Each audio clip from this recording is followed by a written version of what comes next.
Fox 35, WUFX. It's Fox for you.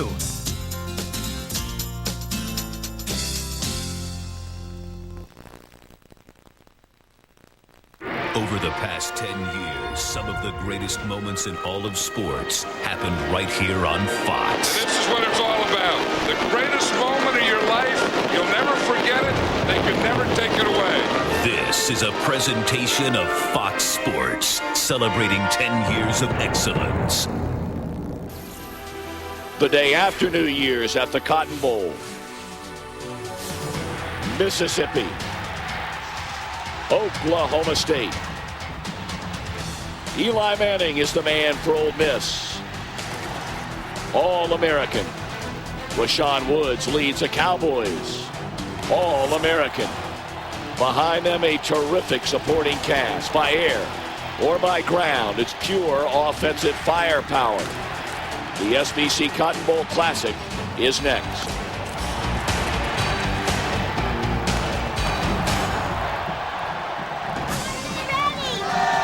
A sellout crowd of over 70,000 jam-packed into the Cotton Bowl.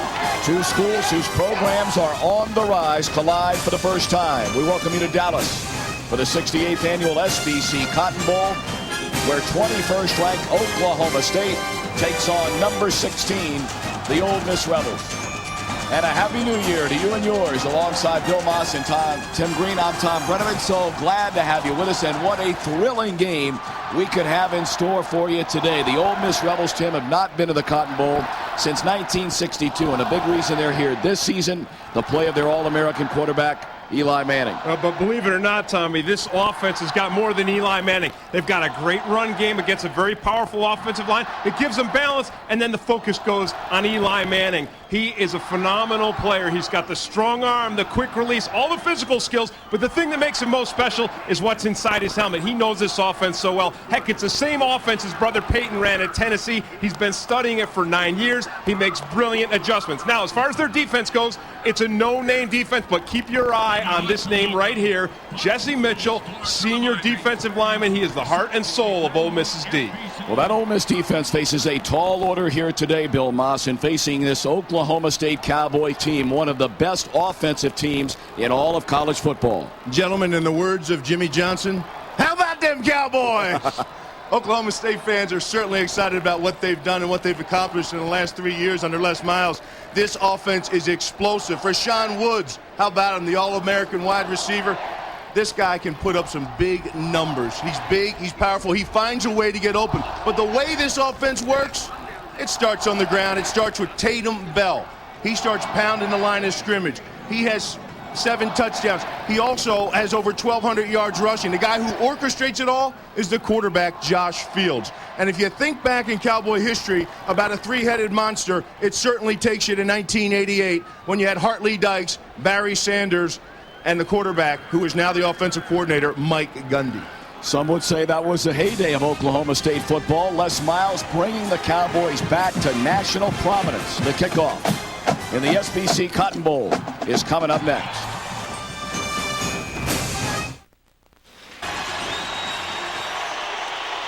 Out of the Big 12 Conference, we welcome the Oklahoma State Cowboys.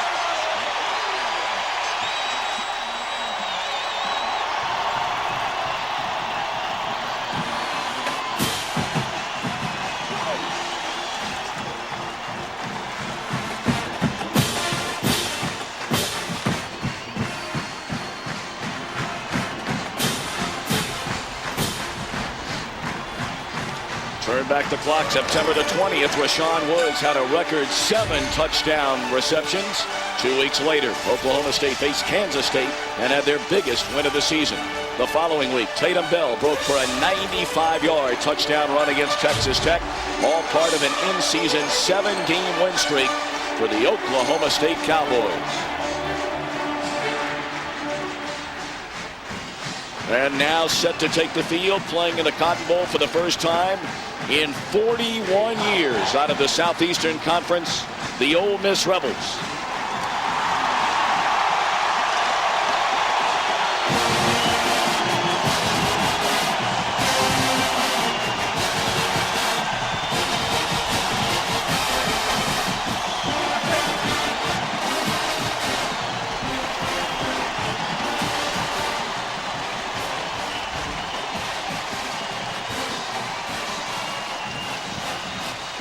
Miss had a 6-game winning streak that started October the 4th at the Swamp. Bashawn Pearson's touchdown late in the fourth quarter, the difference over the Gators. They capped their winning streak November 8th in Auburn. In the final minute, they stopped the Tigers on 4 goal plays.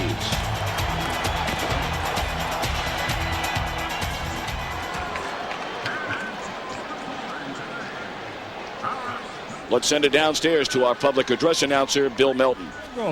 And commander of U.S. Central Command in Operation Enduring Freedom and Operation Iraqi Freedom, General Tommy Franks.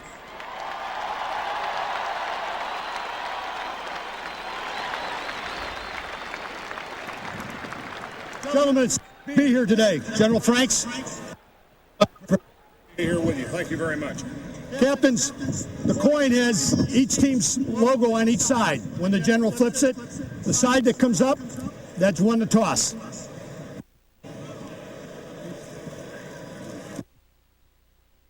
OSU's won the toss. OSU won the toss. Have deferred to the second half. You want the football, which way will you defend? Swing around here, Ole Miss here.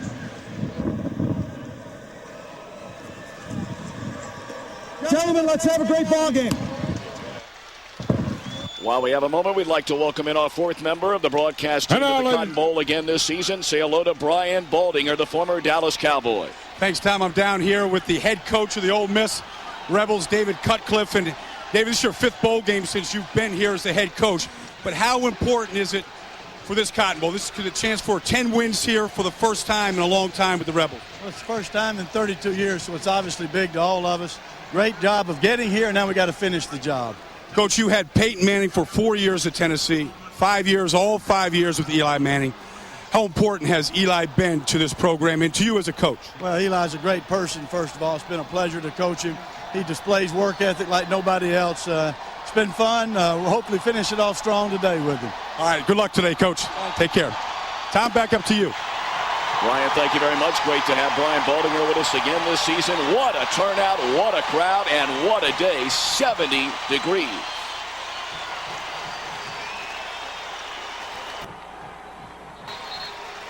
Les Miles, a 50-year-old native of Elyria, Ohio, played collegiately at the University of Michigan in his 3rd year at Oklahoma State, and what a turnaround. 4 wins his first year, going for his 10th win this season here today.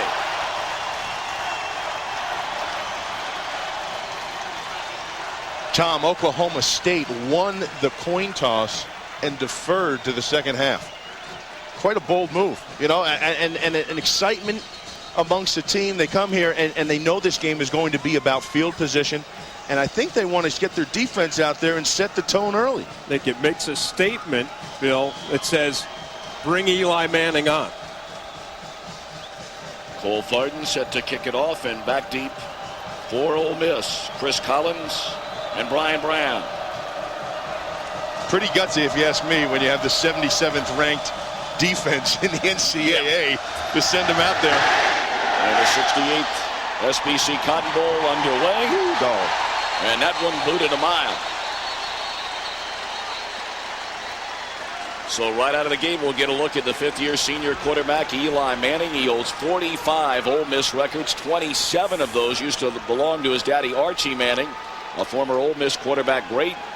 His brother, Cooper, was a wide receiver at Ole Miss, and you know all about Peyton Manning.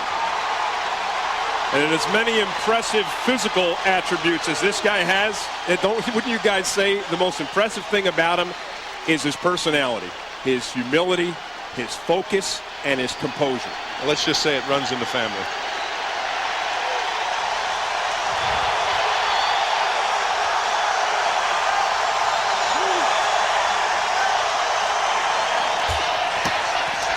Turner, the play fake, Manning to throw across the middle and dropped by Mike Espy. The generally sure-handed sophomore, unable to pull it in there. Let's take a look at Ole Miss offensively. Doug Buckles, a first-team All-SEC performer during the season. Tremaine Turner, one of 3 running backs that should see a great deal of playing time today. And Chris Collins has been their go-to guy for the last 4 years.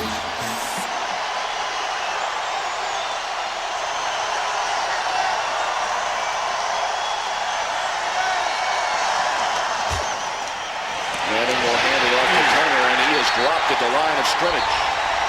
Tripped up by Vernon Grant. Ole Miss has surrendered a pile of big plays on defense this season. So too has Oklahoma State. Greg Richmond, 12.5 sacks during the season. Ajit McGee, along with Paul Duran, the leading tackler for the Cowboys. And in the secondary, Darren Williams, a first-team All-Big 12 performer. OSU showing the blitz. They want to blitz and get pressure on Eli Manning. And then Eli Manning's checking out of it, Tom. Good protection, wide open, and drop by Espy. That ball thrown a bit behind him, so 2 drops early on for Ole Miss. You know, the college game is such an emotional game, and to come out and to defer on the coin toss and get a break like that with your defense on the 2 drop balls, that should have been caught. I like the decision to go to Espy because he dropped the first one. It's an easy one. He's a big part of the offense, but now I think you got to go somewhere else. Gabe Lindsey averages 15 yards per return. He ran one back 55 yards for a touchdown against Wyoming. And he'll have a chance to return this one from the 33. Got a block. Turns a corner. And he's now to the 47. Great field position.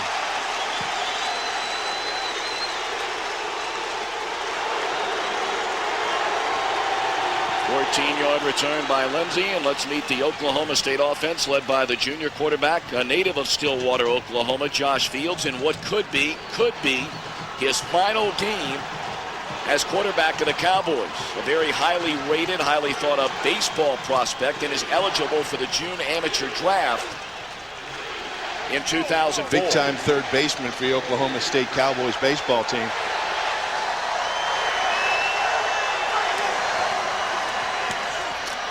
Fire out to Woods. A little bit of room and a pickup of 8. Rashawn Woods, a first-team All-Big 12 performer. 4th all-time in NCAA history with 282 receptions. Sam Mays, big, 6'3", 350 out of Austintown, Ohio, leads them up front. And in the backfield, Tatum Bell, a fabulous runner. Sean Willis, his lead blocker. And Rashawn Woods, we will call his name a great deal here today.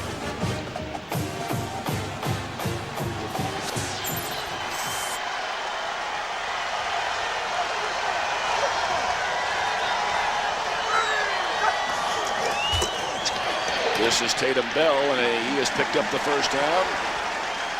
Close to the 40-yard line, tripped up by Charlie Anderson. Anderson 5 sacks, one of 3 seniors along the defensive front line, including Jesse Mitchell. Timmy talked about him earlier. In a 4-2-5, Spence and Wade, the linebackers, and in the secondary, Kelvin Robinson, the strong safety. Travis Johnson had that interception return for a touchdown against LSU on the very first play of the game.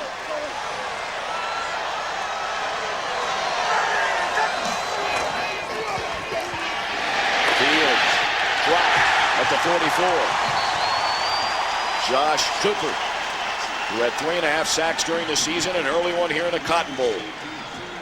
Well, Mississippi is taking a chance on the outside. They're covering Rashawn Woods in man-to-man coverage. You see Travis right here.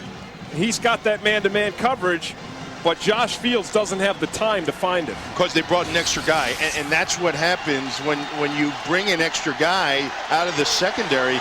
You're going to leave a guy man-to-man. That time it was Travis Johnson outside, and the rush got there. 3 seconds. Bell will pick up about half of that down to the 38-yard line. Why a 4-2-5 defense?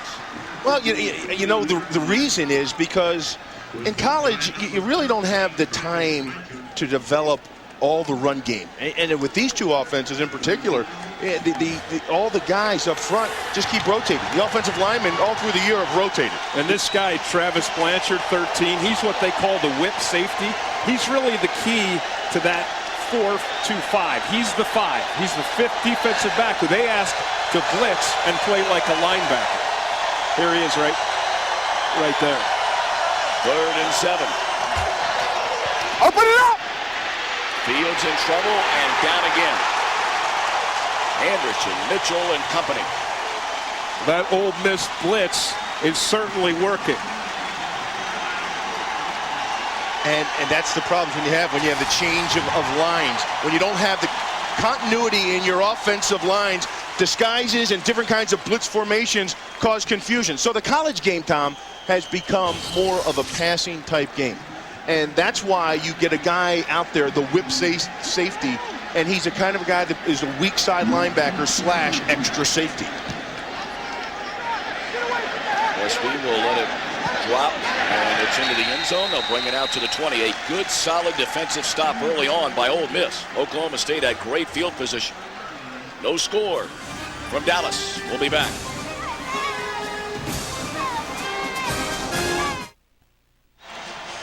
.11:18 to play in the opening quarter. Eli Manning will lead the Ole Miss offense onto the field for the second time. He has had an amazing career at his daddy's and his mama's alma mater.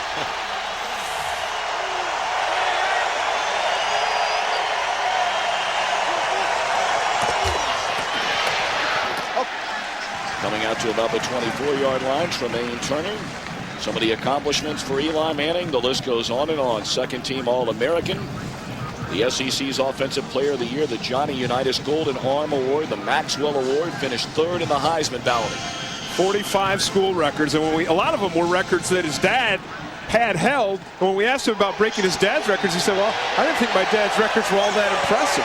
He said, who cares about attempts? You can have all the attempts you want. Yeah, one thing he said his dad, Archie, had, though, was better feet. He was a better running quarterback. Again, Turner, and wrapped up immediately. Now, Pajit McGee, the sophomore out of Tyler, Texas. There you see some of the numbers. Of course, back in Archie's day, they didn't throw nearly as much as they do today.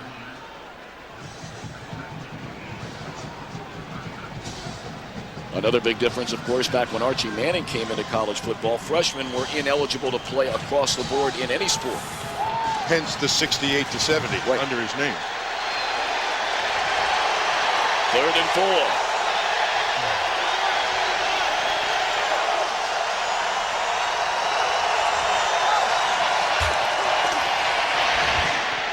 Nice play. Nice break on the ball. Big time play by the linebacker, Paul Duran. They were in too deep with a man underneath, and they manned everybody up. They had the two safeties high. Duran had the slot receiver, Collins, their #1 go-to guy on third downs. What a great break on the ball. When you're Eli Manning and you see this mismatch right there, an inside linebacker on your top receiver, you figure it's a gimme. But you saw there was no separation. That was a great job by Duran, being able to keep pace with him. Back-to-back series, 3 and out for this high-octane Ole Miss offense. And out off the side of the foot and out of bounds at the 46-yard line. So for a second time, not good. Great field position for Oklahoma State.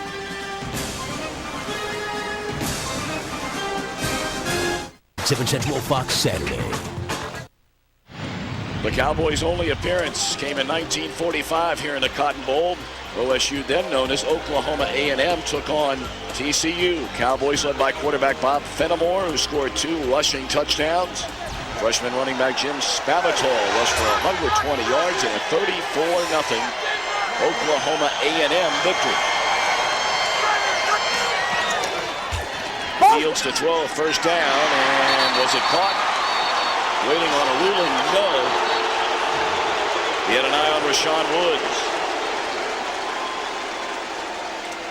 Well, we talked about the Mississippi defense putting pressure on Fields. Look at the cushion that Travis Johnson has to put on Rashawn Woods. So he's playing way off him, and if he continues to play that far off him, Fields is going to have to make that pass. Yeah, you got to get it there. Got to get the ball there. That's a give me. That's a give me 7 yards. I'll tell you what, I expect to see more of Travis Johnson right up here and pressing Rashawn Woods. Batted down at the line of scrimmage. Ball tipped by Josh Cooper. And, you know, Tim, you brought up an interesting point talking about Travis Johnson, and you showed 2 different places he was. Obviously, he's mirroring Rashawn Woods wherever he goes on the field. Right, he's a young player. He's big, 6'1", 200 pounds. He's a physical cornerback, and I think if Rashawn Woods has one chink in his armor, it may be his ability to get off of a press. 3rd and 10. He's playing way off him, though, here again. Fields throws to the far side and over there to get it. Rashawn's little brother, DeJuan Woods, a redshirt freshman, and they're expecting big things out of him. Hard to follow in your brother's footsteps, Phil. Well, they went to DeJuan, the younger brother, because the older brother actually had triple coverage on him. He did. They had a deep zone, 3 across the top, and then underneath they had a safety underneath. Look at this up top here. Here's your guys. 1, 2, 3 guys trailing Rashawn Woods, and they only had 2 on the other side where his brother DeJuan was, but the second one was more up towards the flat, Tim. Rashawn had 66 receptions during the season. DeJuan had 27. This time they go back to big brother. And a flag comes in late. A face mask indeed against Johnson. A little overzealousness. Well, you know, I think they're going to force. This is a smart move by Mike Gundy in the offense. If they are going to play off like Tim pointed out, we're going to take the 7 yards and just keep chucking. We're going to force you to come up and take your safety back out of the box or any extra man you have in the box. Then they'll turn the game over to Tatum Bell, the running back. That's right. Once they do that, once they back those safeties out. 5-yard penalty. Result. You have to remember this OSU offense is an offense that averages over 180 yards on the ground per game. 10th ranked scoring offense in the NCAA, Oklahoma State Cowboys. 1st and 10 down to the 30 or the 28-yard line for the Cowboys. There's that press coverage. And they got to like those matchups. Look at that off up They got to like those matchups. The fade. Go up top to Woods and try to come Look, flag don't come out. No flag. I'll tell you, it certainly looked like Travis Johnson pulled his arm down when that ball was in the air. Well, but we said here comes the press coverage. Here it is, right? This is press. He's up. He's pressing him. He gets his hands. Look at the arm. Look at the arm and the hands all over him. Hey, you got to let him play, right, Billy? Oh, I guess. Is that the New Year's resolution? And this really is Rashawn Woods' specialty, though. Getting in a hand fight and coming back to the ball. I think Josh Fields, he knows. He wants that flag. When you're going to play up on him like that and press and man coverage, you'd think the favor would go to Rashawn Woods. And Blanchard again off about 15 yards. This is Tatum Bell, who just missed slipping through that crack tackle to the 25-yard line. It'll bring up 3rd down for the Cowboys.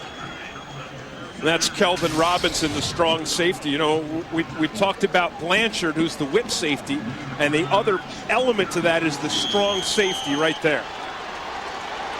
When you play that 4-2-5. They're interchangeable, actually. The strong safety and the whip safety, they'll mix and match. One will come down, one will stay high, and then they'll switch to give you a different look. You never know who is who. Gain of 3, 3rd and 7. Showing the blitz. And again, Rashawn Woods just on that slant pattern off the line of scrimmage, but the throw wasn't there. That's the adjustment. That's the adjustment you have to make. You have the blitz. Your receivers know they're going to take the slant pattern. And it was open. It was there. Josh Fields, as you pointed out on the first drive, Tim, has to make that throw. So far, now these are two offenses. Ole Miss averages 35 points a game. Oklahoma State averages 37 points a game. But so far, it's been the defenses that have been making all the plays. Well, that's the same old, same old. I've never been to a game that's hyped up offense versus offense, that it just didn't tick the defense off, and they were the ones that took over the game. Two of the best field goal kickers in all of college football on display here today. And as if on cue, a miss by the field goal kicker, Luke Phillips. Bill Moss, I know you're thinking of your own Cotton Bowl here years ago, right? Absolutely. The Pony Express against Dan Marino. Was it 7-3? We were mad. A slow start for the passing game of Eli Manning and company so far. Well, you saw the 2 drops by Espy and then the great break on the ball by Paul Duran, the linebacker. But, the drops can be corrected, Tim, for Ole Miss. Eli's had the ball on the money. On the other side of it, Josh Fields for Oklahoma State hasn't been as accurate. That's right. Whatever happens today, Eli Manning has been a part of a resurgence of this once proud college program.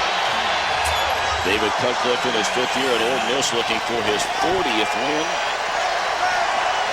Cutcliffe served for 17 years as an assistant at Tennessee. And a strike to Chris Collins. To the 43, first down, the first down for the Rebels. This is more of what you expect from Ole Miss's offense. You've got man-to-man coverage. Durant Williams is actually the best cornerback that OSU has, but Collins gets the separation ability that you talked about earlier. Well, you saw what Durant Williams did. He made great contact and he carried him, but then he looked to see where his safety help was. And when he looked, that's when Collins separated. Collins, another guy who's had an outstanding career, and he's going to get the football again. And a missed block and an open field tackle after the missed block by Williams. I wouldn't say missed block. I'd say Durant Williams made one heck of a play out there. Hey, I like this kid. I do too. When I've watched him, we've watched how many games do we watch of both these teams? I think all of them. And number 9 just kind of jumps out at you all the time. He's always around the ball. He's making plays on the ball. He's a heady, fast ball kind of guy that he gets his nose there. He's always around it. Turner in motion on a 2nd and 3. Really a fumbled snap. And a rare carry for the junior Rick Guisano, and he's got enough for a first down. Tommy, do you remember watching his dad play? Absolutely. For the Cincinnati Bengals. Same name, Rick Guisano. He played there for about 4 or 5 years, 80 to 84. And they're from Ohio. He stayed in Ohio. Yep, Milford, Ohio, a suburb of Cincinnati, about 25 miles outside of town in the east. They play good football there.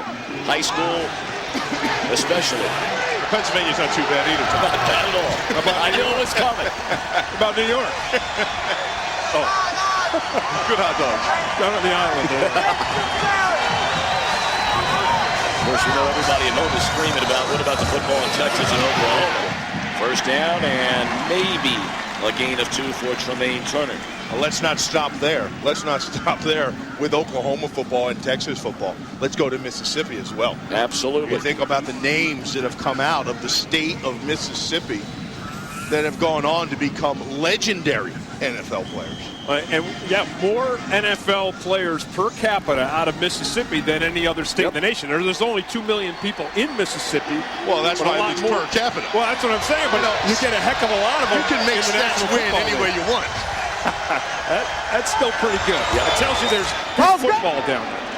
Nearly intercepted by Williams on a dangerous throw to Bill Flowers. Yeah, that's not a matchup I want to go to. Nothing against Flowers. We've seen him, again, on film, we've seen him make some nice plays. But Durant Williams is not only, we saw the tackle he made earlier, he's not only a good open field tackler, but he has a great nose for the ball. Well, look what he did. Look how he just sidestepped Mario Hill. I mean, just like he did with a big offensive lineman. He'll work his way, Durant Williams, to the ball. I'd like to be his agent. You can work it out. You're a lawyer, right? Yeah. We'll get to that, more on that in a minute. There you see Eli Manning. This is what he does. He knows the offense so well, he adjusts it to the defense. Eye on Collins. Look at that. And he breaks a tackle to the 20, to the 17. We talk so much about Woods. This kid, Collins, what a great career he has had at Ole Miss. Unbelievable. For the last 3 years, over 50 receptions each year. Look at the distance they gave off. All those little short passes outside were for man-to-man defense. They got out of man-to-man and went zone, and Collins just cut him up. Did you see Eli Manning's eyes? He knew right where he was going. He read that defense. He changed the play, and he picks up another first down.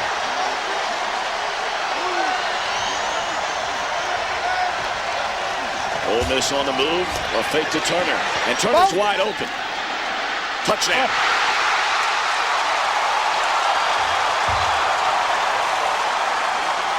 That was a Deuce McAllister type adjustment to the football.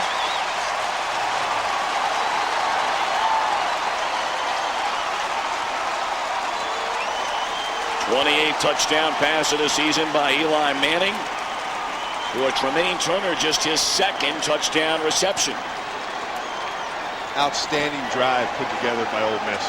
John Latina, their offensive line coach and coordinator. Jonathan Nichols, the winner of the Lou Groza Award as the nation's best field goal kicker, makes it 7-0 Ole Miss.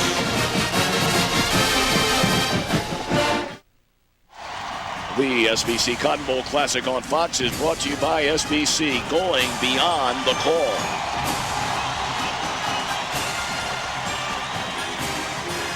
Ole Miss leading 7-0, 4:55 to play in the opening quarter. And a very impressive drive for the Rebels. Very impressive. And you know what, too, Tom? They changed the field position on Oklahoma State. Oklahoma State, Tim, had opportunities. They didn't accomplish what they set out to do by deferring on the kickoff.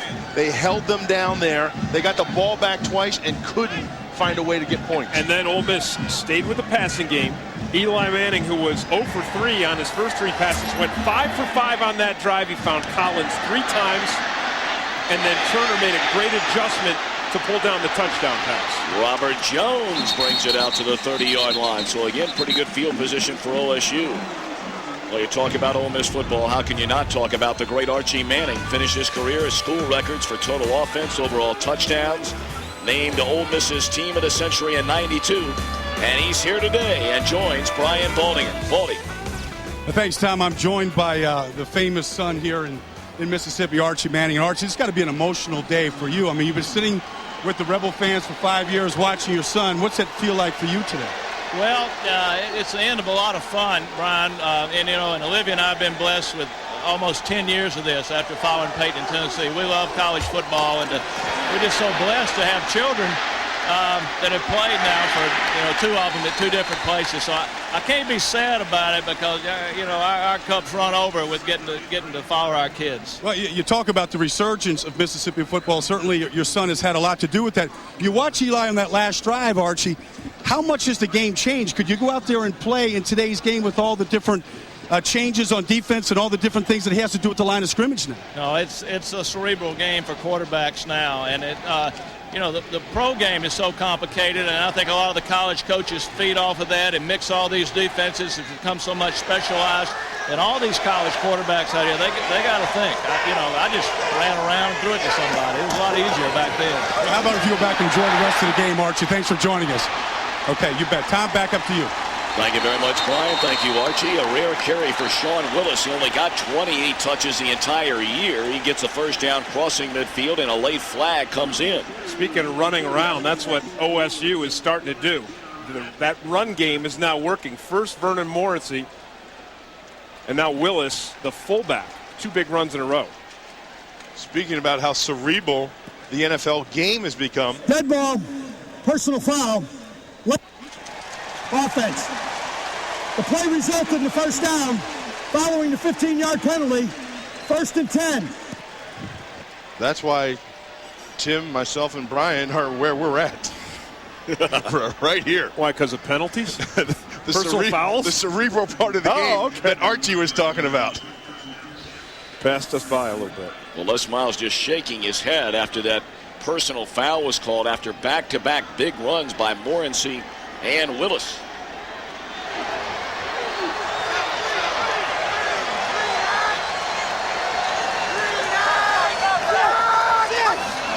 Movement along the line, flag will come in. And a gain of maybe a yard for Morency, who took over after Tatum Bell was injured earlier this season. And Morency had back-to-back 200-plus yard rushing games as a backup. Well, Morency is the kind of runner that will make you miss. Defense, 5-yard penalty. Whereas 1st and 5. Tatum Bell is your speed guy. You want to get Tatum Bell to the edge. You want to have Morency making guys miss in the middle. Well, what you have there is you're going to get 6 in the box. And that's why we've seen all these runs by OSU. Watch, they're coming out with 6 guys in the box. Here's your front 4, And then 5'6", this is the weak side backer that's come up to be 7. He's out of there. Throw it up top for Woods, and he caught it. Wow. Oh, my. That's what he excels at. That is his gift. And that's why, in my mind, he's an All-American. I know this is the year of the wide receiver in college football. But when you score 7 touchdowns in one game, as he did this year, an NCAA record, all-time record, you've got to be somebody's All-American. He's mine.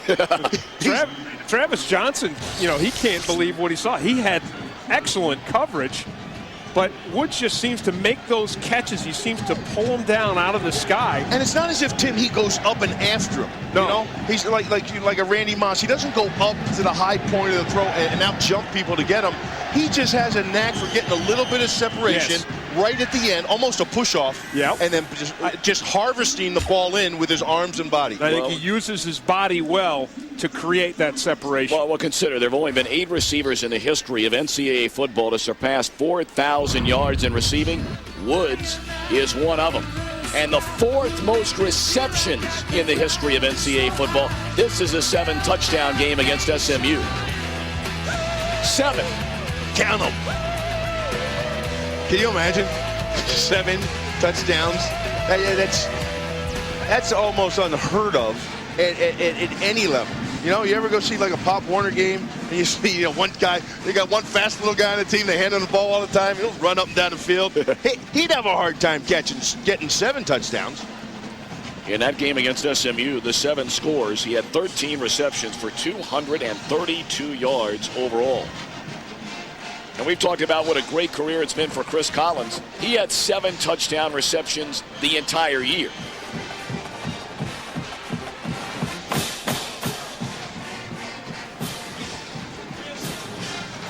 If you ask Rashawn Woods what is he passionate about in life, one is football and catching touchdown passes. The other one is bass fishing. Yeah, catching something else. Catching largemouth bass. Catching 8 and up. He's got his Ranger boat. He's got the big hookup, and that's all he and his brother like to do in their downtime. That's their only vice, and that's not a vice. And look into the end zone. And just underthrown again. He had Rashawn Woods and no flag. Where? Come on. What do you mean no flag? You can't take, when the ball's in the air, you can't turn a receiver's body around, can you? Tell you what, Travis Johnson is a sophomore, and watch they this. are isolating him. Turn and around. Watch him stay and stay and stay. What's that? Oh, no. That's incidental. That's incidental doesn't contact? turn him at all. Watch him. He's got his hand on him. Maybe a little at the end. Okay. Just checking. Just a little. I think the ball was already past him by the time he got it. Sure it was. It was too high. Overthrown. Uncatchable ball.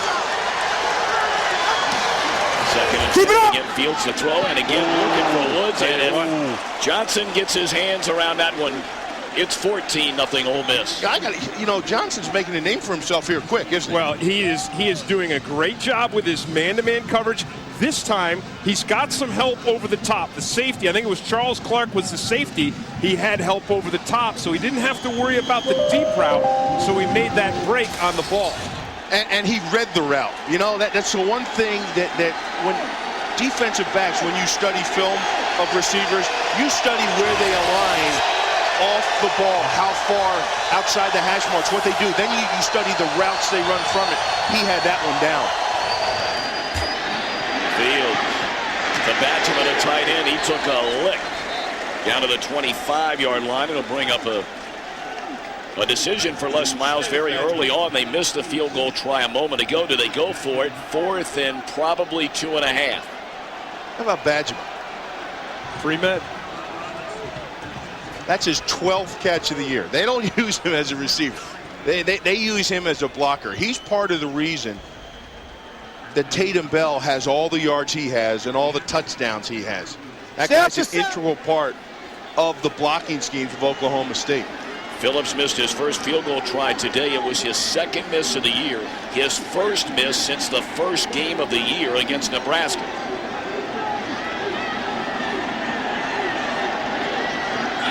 .43-yard attempt. Good snap, and they fake it. And they're going to get the first down.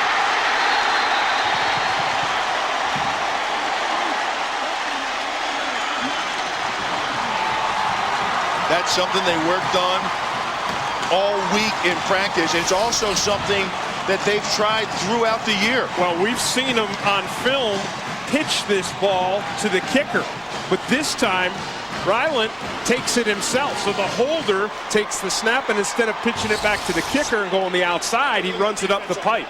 And you can see the defense, Tim. Most of the defense went with the kicker. Because they saw it on film. They probably practiced it 5 times in the last 2 weeks. Which we saw a great punt fake last night that led to the Miami Hurricanes win over Florida State in the Orange Bowl last night. They give it to Morency, trying to turn the corner and run out of bounds at the 11.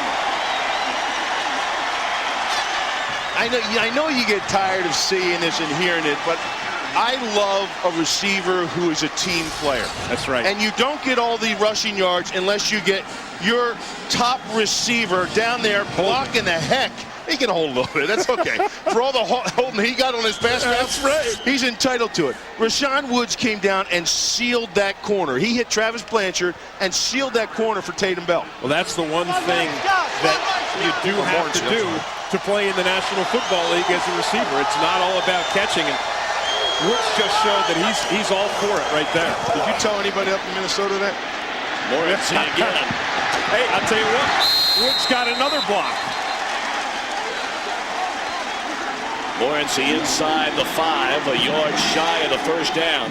Oklahoma State trying to knock this one up. The number 12 rushing unit in all of college football, the Oklahoma State Cowboys.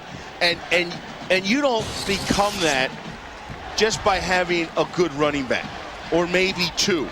You know, most of the people in the nation, if you're watching this game, say, wait a second, who's it? Morency? Who's this? Who's Tatum Bell? You know, if you're outside of the state of Oklahoma, look at that per carry. You don't know what this unit does. And when you get that kind of success running, it takes everybody out there, as you saw from Rashawn Woods. Morency, what effort, trying to get in and done. What effort.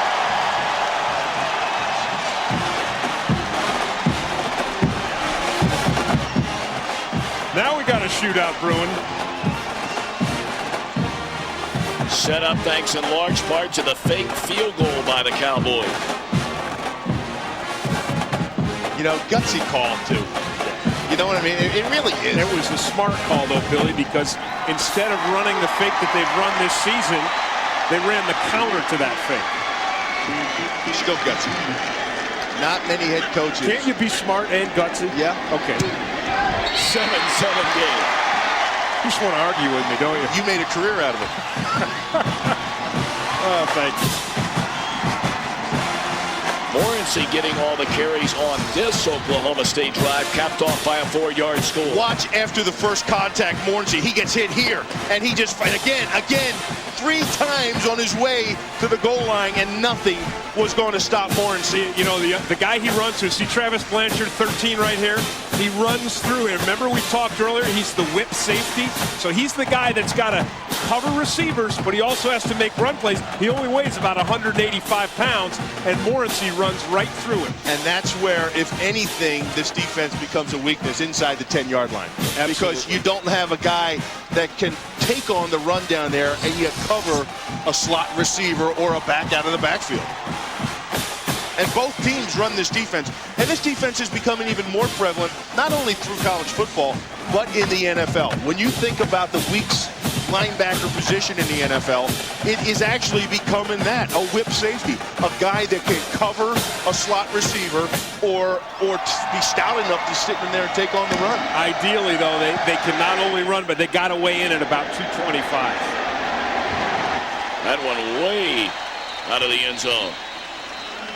So we figured a high-scoring game. It took both teams a little while to get it cranked up, but now 7-7 here in the opening quarter. There's the fake. That was the key to it all, as Tim pointed out. And then once they got down inside there, nothing, or nobody, I should say, was going to deny Morency from getting that ball to the end zone. Oklahoma State, ironically enough, great field position. Its first 2 possessions couldn't get any points. And then they get it at their own 31 and march down the field to tie the game. first carry of the day for Deshaun Pearson, the sophomore out of Ripley, Mississippi, and he's out to the 23-yard line. This Mississippi offense really reminds you a lot of an NFL offense, right? I mean, they come out, they do a lot of regular people, two wide receivers. They'll run a lot of I formation, one tight end, and they like to run the ball on first and second down. They like to run it, and then they can use their play action pass on third down. And that man was the one that has run this offense. He ran it the whole time at Tennessee. Cutcliffe now runs the same offense here with the same last name and a great quarterback. And dropped off, close to a first down, and getting the first down, the ball came loose, but to the ground, caused the fumble. Lorenzo Townsend lost it, but they're saying that the ground caused the fumble, and it is enough for a first down. That was Darrell Williams again, Billy, making a play out here on the perimeter. There's the tackle. And then the ground clearly did cause that, so it is not a fumble. When you're down, you're down. Look at that picture. Look at that picture. I think these guys aren't giving up their bodies to win this Cotton Bowl. Well, we talked about two programs very much on the rise in Ole Miss and Oklahoma State. And they are both elated to be playing in this game. Manning lofts it up to Collins, intercepted. John Holland brings it back to the 35.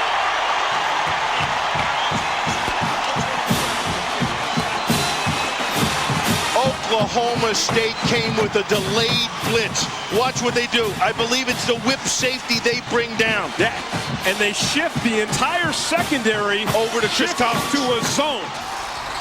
Take a look. Right here's where the blitz is going to come around the outside. Now when they do that, right there, here comes Holland to the outside. They roll the coverage to the two receiver side. They get on top and underneath Chris Collins.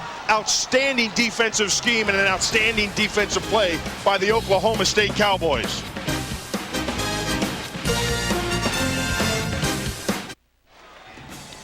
The SBC Cotton Bowl Classic on Fox, brought to you by SBC, going beyond the call, by Southwest Airlines, friendly nonstop service all across the country. Southwest Airlines, a symbol of freedom, by long-lasting Energizer. Do you have the bunny inside? And by American Wedding, now on DVD and video, available rated and unrated. Well, we've talked about what goes on in Eli Manning's head all game long. This time, Oklahoma State's defense, they trick him. They make a late adjustment, and you're going to see the safety right there, Vernon Holland. He comes late to the zone. Eli Manning thinks he's got man coverage. He thinks Collins has got it beat, but here comes Holland on the zone. That was Manning's second interception in the last 103 attempts.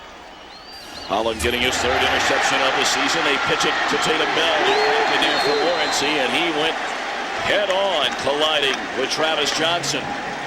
Ring my bell. And that's what Tatum Bell was. Is that what you were thinking of last night? I saw you in the lobby with your hand. You had the thinker position. Was that it? It's beautiful. Watch this.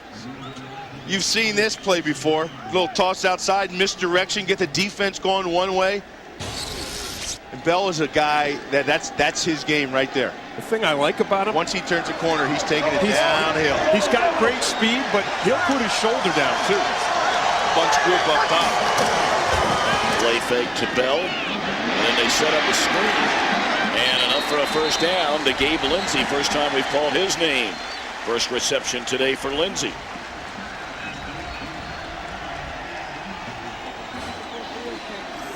Tom, which one of these teams came the furthest to get here at Cotton Bowl? You mean travel-wise? Yeah. Well, I got to believe it was Ole Miss. So are you telling me that Oklahoma State took less miles to get here? Oh, wow. Wow, you've been working that up for days. Wow. Maybe that was what you were thinking about in the lobby. Yeah. That was undoubtedly it.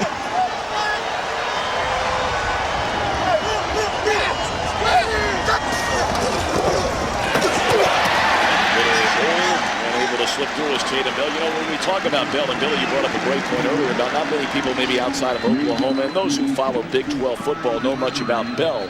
But you consider the 6th all-time leading rusher at Oklahoma State, trailing only Thurman Thomas, #1, and 4 others, and only alongside David Thompson, Bell, the other OSU back to have back-to-back 1,000-yard rushing seasons. Well, you know why it's Thurman Thomas he trails and not Barry Sanders? Because Barry Sanders had to wait 2 years for Thurman Thomas to graduate. Right. Or else it would be Barry Sanders, who is here today. Bell can't slip out of the tackle. Michael Bozeman, the sophomore, into the game for the first time and drags Bell down. There you see some of the names, and that is a very impressive list. Absolutely. Every one of them, I believe. Well, look at Thomas, 4,595 yards, 14 better than Terry Miller. A lot of tradition down there at Oklahoma State. And they're very excited about their future. And this is where you want to go to Rashawn Woods. You got press up top. 3rd and 7. Little got it, Tim. Did he get it? He got an interference. Finally, is what he got. I don't know. That may be an offensive pass interference. You think he pushed off? Yeah, I do.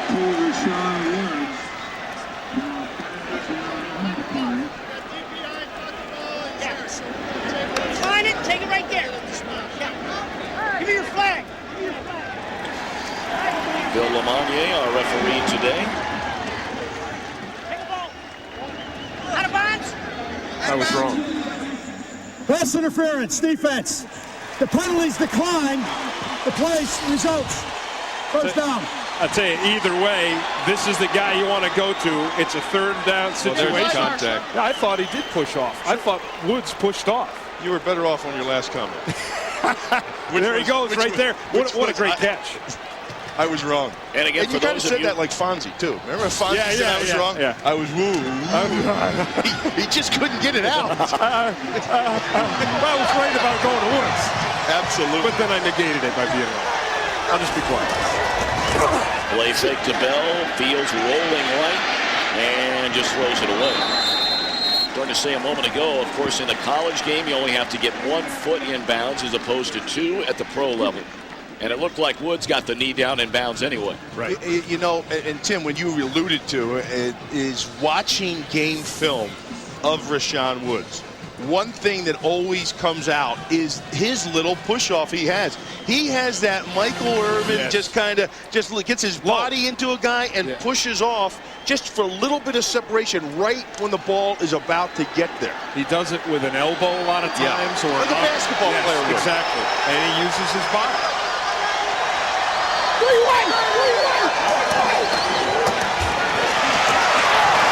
All the way down to the 4-yard line goes Tatum Bell.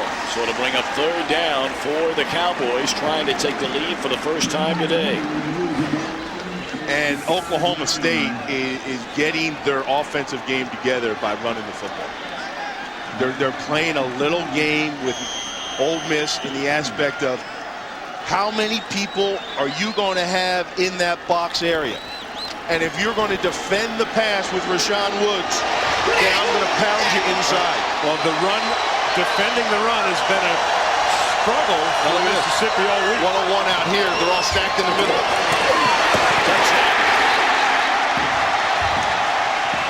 And it doesn't matter.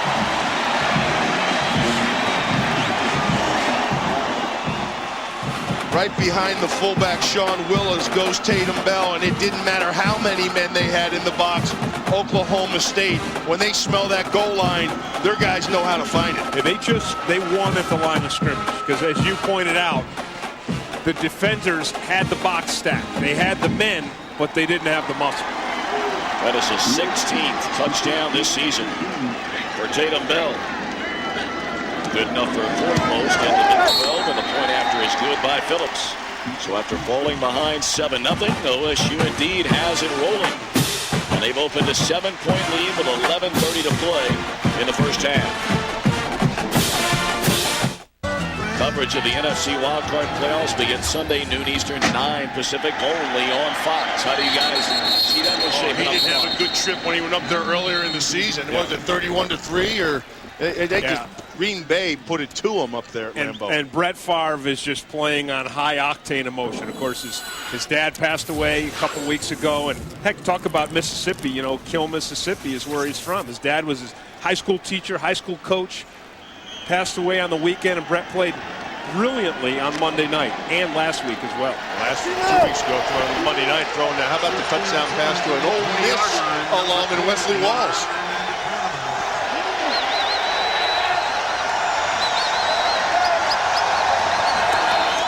First down, play fake, man to the air. And what a catch reaching behind him. The rarely used Lawrence Lilly. He has caught 3 balls all season long. They like this guy. They think this guy has the NFL look, like a prototypical type tight end. Watch him just run down the seam. I mean, he went down the seam and nobody picked him up. Behind the linebackers, in front of the safety, and the one-handed grab. And they know he's got the hands. I mean, you look at the size of him. He is a big man who can block, and now we know he can also catch. No lily pad that can handle that guy. 21-yard gain. A redshirt freshman is Lilly. And they hand it off to Pearson. And he gets maybe 2. What you're going to see from Mississippi is a mixture of running backs. What I saw out of Oklahoma State right there, Tim, was pursuit. Because they had the point of attack block. They being Ole Miss. They had the perimeter block, and it was the pursuit from the backside. Just effort and hustle that got there that stopped that play from becoming anything.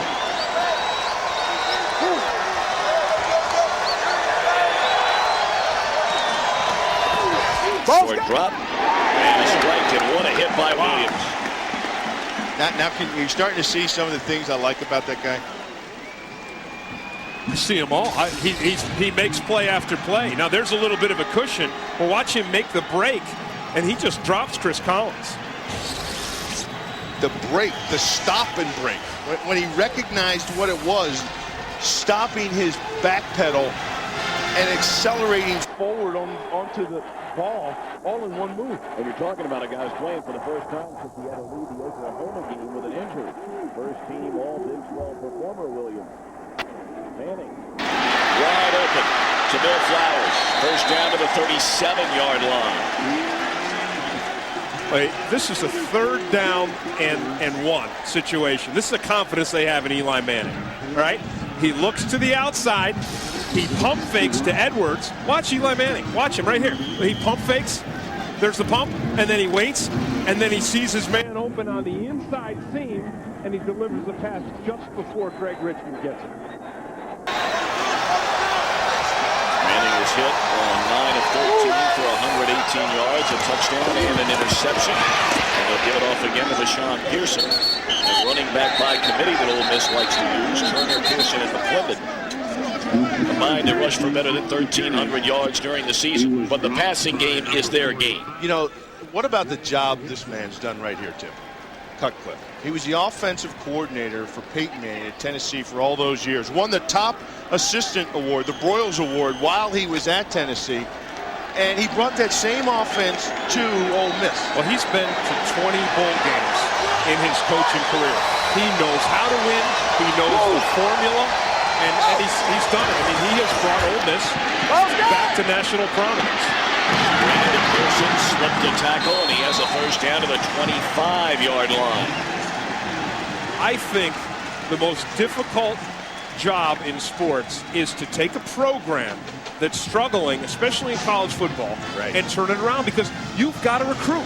And how can you recruit if you've got a losing program? Yeah, and, of course, those in the Big 12, I mean, even the Oklahoma State faithful would have to say, arguably the greatest turnaround by any coach in the last 50 years in college football is the job that Bill Snyder has done at Kansas State. Well, and I think Les Miles on the other side of the field has done a great job, too. Both coaches today have done the same thing. Manning to the end zone. And this time, SB hangs on.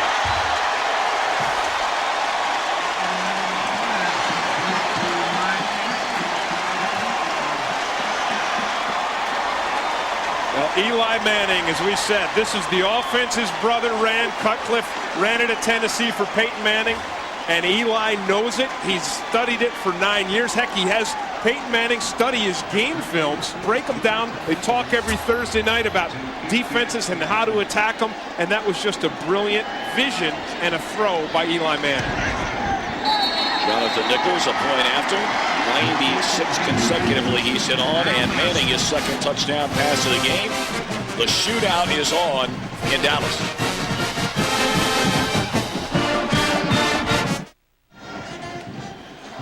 A big injury for Oklahoma State. For more on that, here's Brian Baldinger.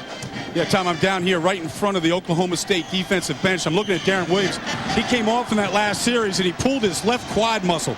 It's a serious pull. He's tried to walk it off. He's told the coaches right now that he can't go in right now, but he's going to ice it down, and then he's going to see how it is in the second half. Well, that certainly explains how come the receiver was wide open in the end zone. It looked like a breakdown in coverage. So now the Cowboys turn, and wow, what a throw that was by Fields to Rashawn Woods. I don't know if we've talked enough about Josh Fields as a passer, because that pass right there was just laid in perfectly because the zone coverage was underneath. And you look at the arc on this ball, and it's got to clear the underneath zone. And he drops it in perfectly to Rashawn Woods. That's the high bouncer over into the hot corner over the third base bag. He had to jump to make that turnaround throw to first base. That was beautifully done. I don't know about the high bouncer and all that stuff. I'm not a baseball guy, but Billy, I knew where you were going. Tom is. And out to the 43-yard line goes Morency. They've been alternating between Morency and Tatum Bell. And both have run the ball very well early on. That's been the story all year. And here's the big guy right here, Mays. He's 350 pounds. Look at the drive that he had. Look at the way that thing opened. You think big Mays. You talked about it. He's out of Ohio. He's a junior, 350 pounds. You know, some guys try Richard Simmons, some guy tried Jenny Craig. He is all about Sarah Lee. I'll tell you what, and he can move too. That's the thing. The whole side of that line. Did you see the whole side of that line? That's the same thing, that they did down on the goal line, right? I mean, they were able to just barrel in once they got inside the 20. And you see, you get a look at number 75. Corey Hilliard is in the game for the first time, a true freshman out of New Orleans. They love the right side of their line, looking for years to come. Only 6 men on the line of scrimmage. 5-yard penalty. Repeat, second down. Well, actually, he's wrong. Because you can count 2 men for Mays. So that would be 7 men, and that's who you have to have on the line of scrimmage, 7. Oh, but the Sarah Lee. And they set what they want the defense to be in and then try to take advantage of it. Swinging out from Morency, step the tackler, and he is dragged down to the 49-yard line. And a late flag comes in. I said earlier, Morency is the running back that can make you miss. There's clothes out there on the field. I see a couple pieces of clothing. I mean, he just slammed on the brakes. I mean, you talk about stopping on a dime.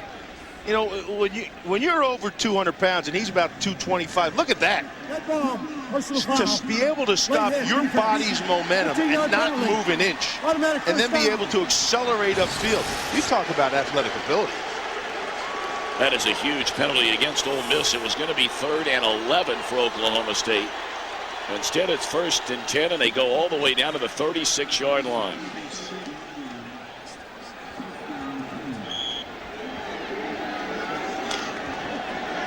Morency, another one of those players who gave baseball a try. How many college players have we seen go that route here and then come back to football after failing in the minor leagues trying to reach a major league?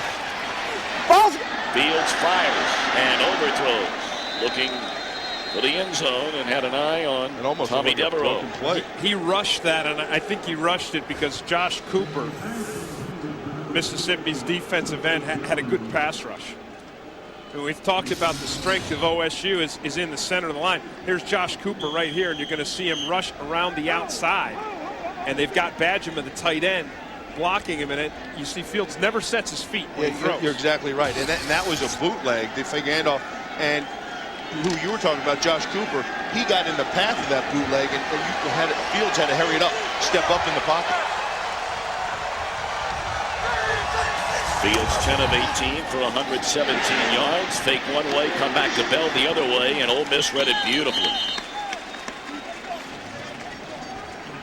I think if you're going to run against Ole Miss, and of course that's a pass, but you run a swing pass like that, really what it is a glorified run, right? It's a run. And I think if you want to run against this defense, the way you want to do it, and where OSU's had success is running right at it. Use your big offensive linemen to try to go after their undersized defense. When you go to the perimeter, their speed can catch you. That's a great point. Because when they have hit the middle, they've had a lot of success.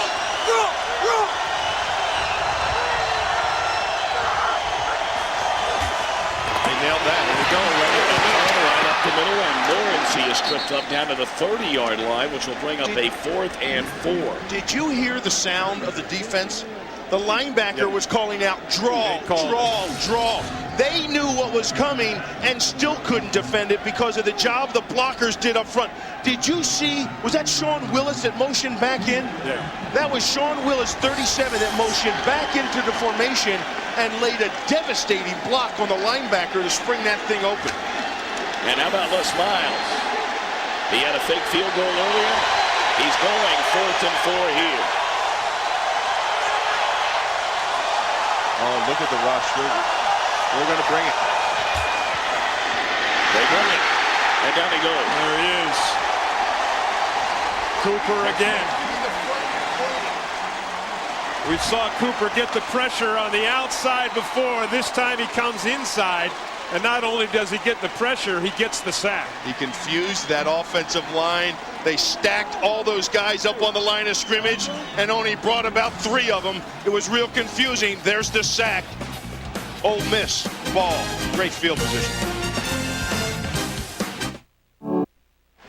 We're tied at 14. Let's go downstairs to Brian Baldinger. All right, Tom, I'm here with the chairman of the 68th SBC Cotton Bowl, Finn Ewing. And Finn, I look around this bowl today. It's completely full. We got a beautiful day.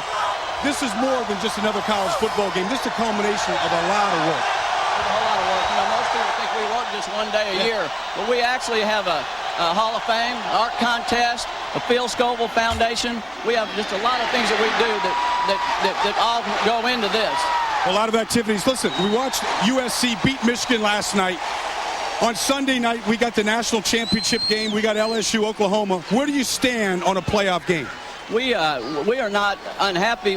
We think that the BCS should just be tweaked a little bit. We don't think it should be thrown out. We also think that, you know, every game that you play in college football is a playoff. Every game counts. So we think that if they added one more bowl, that'd be just fine, and it should probably be the SBC Cotton Bowl Classic. Finn Ewing, thank you very much. Enjoy the rest of the game. Tom, back up to you. Baldy, thank you very much. Boy, we've had a terrific week here in Dallas. A 20-yard gain by Tremaine Turner. And Ole Miss back in business. They'll hand it off to Turner again. Well, he took a lick down at the 37-yard line. Vernon Grant, the man who delivered. You know, before Tremaine Turner had that 20-yard run, the thing that stuck out was Eli Manning at the line of scrimmage changing the play. Now, he won't just change to a pass play. Eli Manning understands this offense so well, he can also change the running plays at the line of scrimmage. Ole Miss going to spend a timeout. First they've used here in the first half. We'll be back with 3:12 to play. Well, over the last number of decades, the SBC Cotton Bowl has been a showcase for top senior quarterbacks. Going back to 71, Joe Theismann, Joe Montana. In 79, your old buddy at Pitt, Dan Marino. Doug Flutie still going after all these years. With BC was here in 1985, and Troy Aikman out of UCLA in 1989. That's just a few of them. This Cotton Bowl has held the memories on this field of some of the best names that ever played football at any level.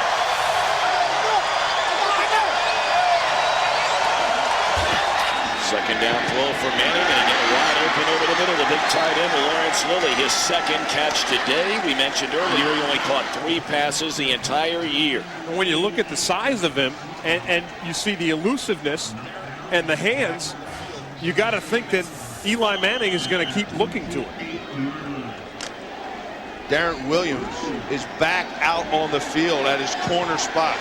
So they've got their defense back intact. And they've got him up there across from Chris Collins, Mississippi's #1 receiver. To the 22.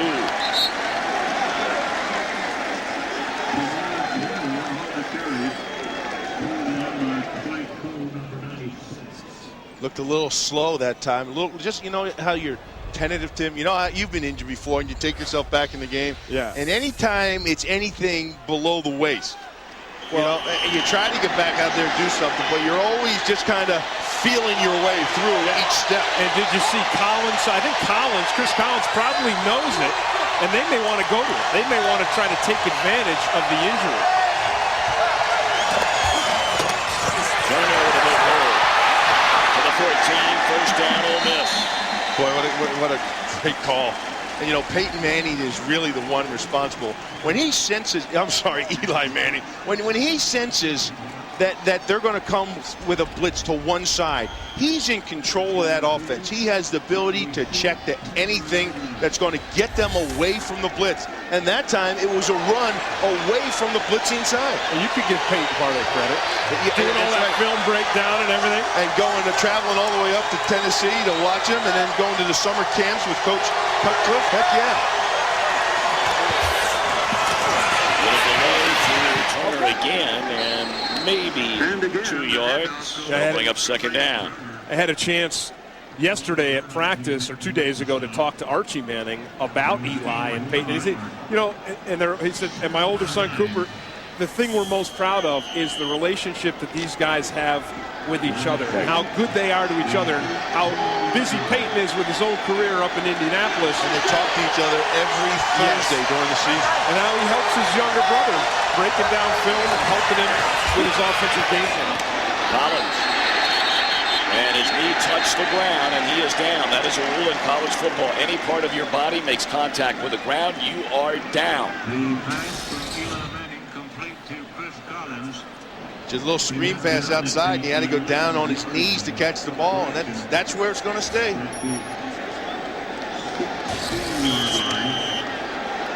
now third down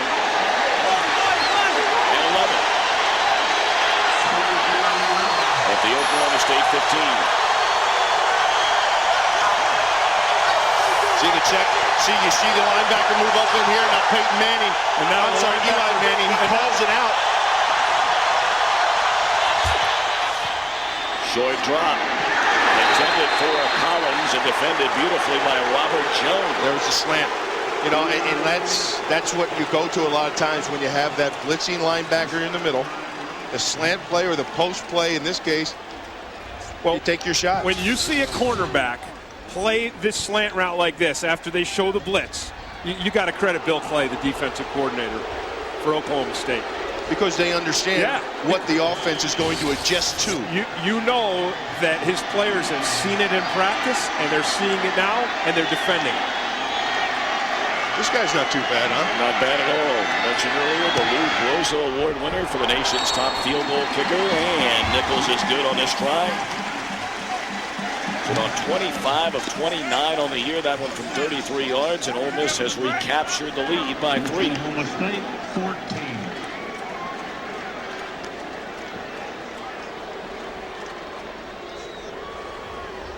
A reminder coming up, our Cotton Bowl halftime show. We'll listen to the bands from both schools, Oklahoma State and Ole Miss. And first half analysis from Bill and Tim. You know what's great about college football to me is the bands. You know, and when you look around and you see all the orange here from Oklahoma State and all the red and blue here from Mississippi, you know, it's just, they all share the same thing. They're not just fans of a team. They've all been to the student union. They've all been to the library. You know, they've all been to the Grove. They've all been to Eskimo Joe's down in Stillwater. You know, they've all been a part of that whole scene and the whole experience. and it ties you in almost, an emotional thing to your heart, your being, your fiber is tied to the belief and the tradition of your university, and it's so much fun. And especially in a small town. Yeah, I think you talk about small towns, and we talked about Mississippi and how they put out so many great football players. And the reason is Mississippi is a lot of small towns. I mean, you go there on a Friday night, you're going to a football game.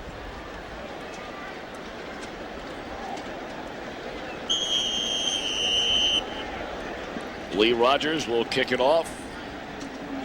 And waiting back for the Cowboys, Morency and Jones. And this will be Jones for the 25. Tell you what I love you talk about everyone being together. I love looking down and seeing just a swath of orange, and then you see a swath of red. If you look at the end zone, if you take a look at the end zone through the goalpost, look at it right there. Isn't that unbelievable? Right down the middle. That is absolutely right down the middle here. They're sitting beside each other there, and on the other side, where it's closed and there's no tunnel, it goes all the way down to the field. Look at that. Look at that. Is that beautiful? Yeah. Right down. Look, Oklahoma State and Mississippi the other. Beautiful. Well, as we expected, a lot of offense in the opening half. And Ole Miss led by Eli Manning in his final game for the Rebels. A 17-14 lead. Let's go downstairs to Brian Baldinger.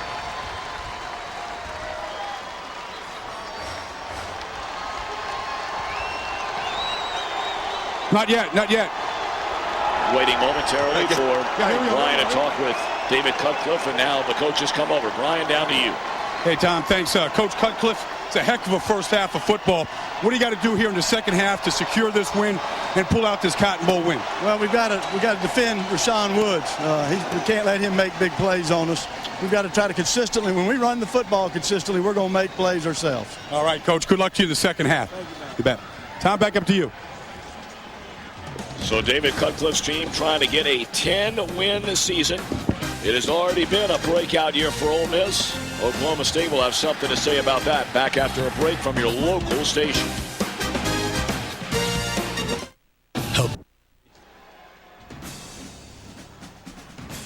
The SBC Cotton Bowl Classic on Fox is brought to you by SBC Going Beyond the Call. By Office Max. What's your thing? By Southwest Airlines, friendly nonstop service to all across the country. Southwest Airlines, a symbol of freedom. And by WebMD, redefining modern medicine. You talk Oklahoma State football, one of the first names that comes to mind, Barry Sanders. Let's go downstairs to Brian Baldinger. Well, I'm with Oklahoma State's most famous alumni. 15 years ago, he won the Heisman Trophy. I'm with Barry Sanders. Barry, Happy New Year. I mean, it's got to be a good feeling to see Oklahoma State football back in prominence. It is. It's very good. A lot of the fans been waiting for the team to really come around and come to a game like this. So a lot of people are excited about this today. Barry, does this team remind you of the team that you played on? The couple bowl games that you went to when you were at Oklahoma State? Somewhat. Yeah, this team definitely has a lot of offensive power. But obviously, on the other sideline, they have some pretty good offense too. But, the Oklahoma State offense, we got a great receiver, a good quarterback, and a running back that they're expecting big things out of. So, there are some similarities. Barry, enjoy the action here today. Take it back upstairs. Tom? Boy, does the NFL miss Barry Sanders. More on that, I guess, some other time. But we talked about offense at the very beginning of this game, Tim Green. We talked, of course, about Eli Manning, and except for one little hiccup, he has been as advertised today. Yeah, he hasn't disappointed. Even Barry Sanders, the great player, referring to the offensive firepower. And, of course, that is Eli Manning. Now, he started out, and he went 0 for 3. He had some drops, and then he got into a rhythm. And we saw great passes. We saw great decisions. We saw Eli Manning adjusting his offense to the defense. And then we saw Oklahoma State's defense make this adjustment. They made a counter adjustment, and that was the only glitch that we've seen from Eli Manning, because after that 0 for 3 and the interception, we've seen 2 touchdowns, and we've also seen him complete, since that first 3, 13 of his last 15 Tim, passes. somebody check his DNA. Do you know where Peyton is right now?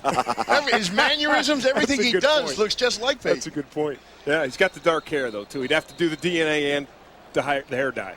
On the other side of the coin, you talked about Rashawn Woods, to keep an eye on him. Are they going to him enough so far in this game? Yeah, well, they have, what was it, 75 yards he has already. And when they were giving them playing off of him early in the game, they were throwing short passes underneath. They were trying to throw some screen passes outside and get some blockers out in front of them. And then you saw the quick passes that Tim pointed out by giving him that cushion.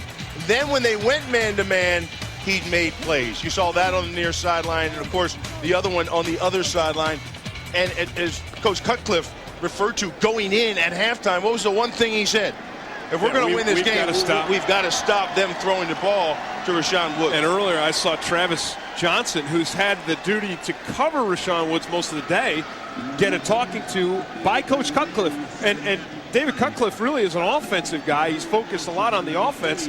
But that is the highlight for Mississippi's defense. They really want to clamp down on Rashawn Woods. That might, Billy, open things up even more for Oklahoma State's running game.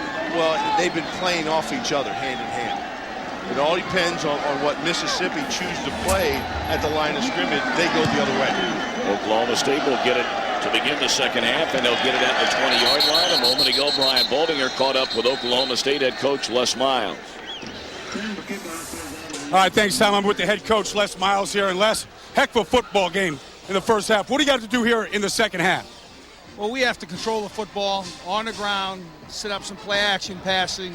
I mean, this game, if we win the second half, we win the game. It's a brand-new game. Doesn't look like you can get the ball to Rashawn Woods enough right now.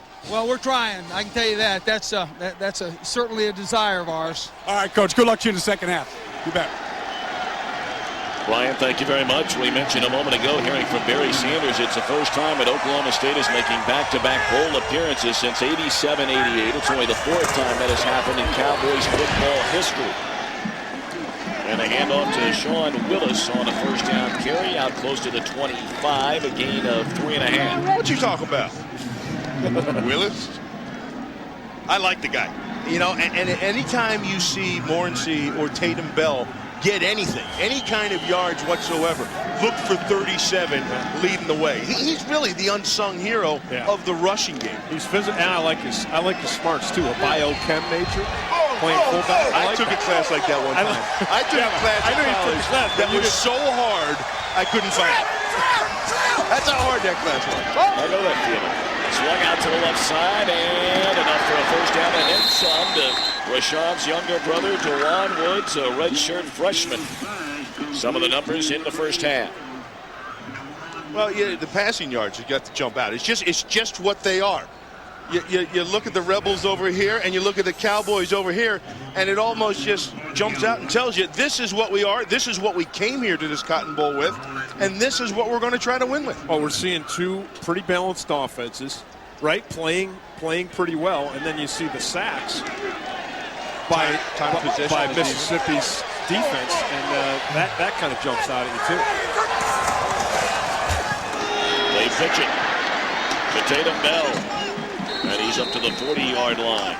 That's the second time Travis Blanchard has made a tackle right here in the second half. And he's the guy. Remember, we talked about him earlier, the whip safety. He's kind of a hybrid player. He really is the size of a defensive back. He's 185 pounds. They ask him to cover wide receivers man-to-man. He's got to make tackles, and that's the second one he made in this second half. First one he tackled was Willis. You know what I like in Tatum Bell is his perimeter speed. You know. Oh yeah, I love watching him when he hits that off tackle play and he has room. Look out! You better take a good angle downfield. Look at that formation right there. There is Bell, and he breaks one tackle, brings it out to a 42. Well, Bell can't fly. In high school, he ran a 4.35 40. He ran a 10.26 100. And you know the thing we talked about earlier too. We have seen this guy put his shoulder down and try to run people over. So he's got the speed, but he also has that toughness. Yo quiero Tatum Bell. You didn't get that, did you, Tom? Yeah. Oh, you know I got it. Come on. You're a late night guy. In Texas or Arizona or anywhere, you get all that stuff. Third and 3 ball tipped at the line of scrimmage. It looked like Charlie Anderson got a hand on it.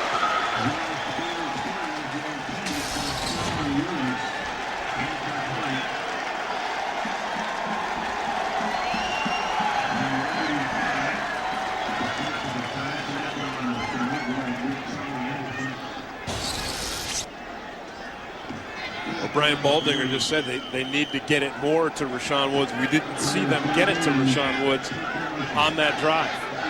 They got it to Dewan. I think they need to go back to what you said, Tim, early on in the second quarter, and that's rely on that offensive line. There is a mismatch there. Use it. Clark puts a foot on it. And taken by Espy with lots of room in front of him. Out across the 35. Got a big-time block. Boy, and I mean a big-time block. Julius Roslin taken down on a big hit. Wow.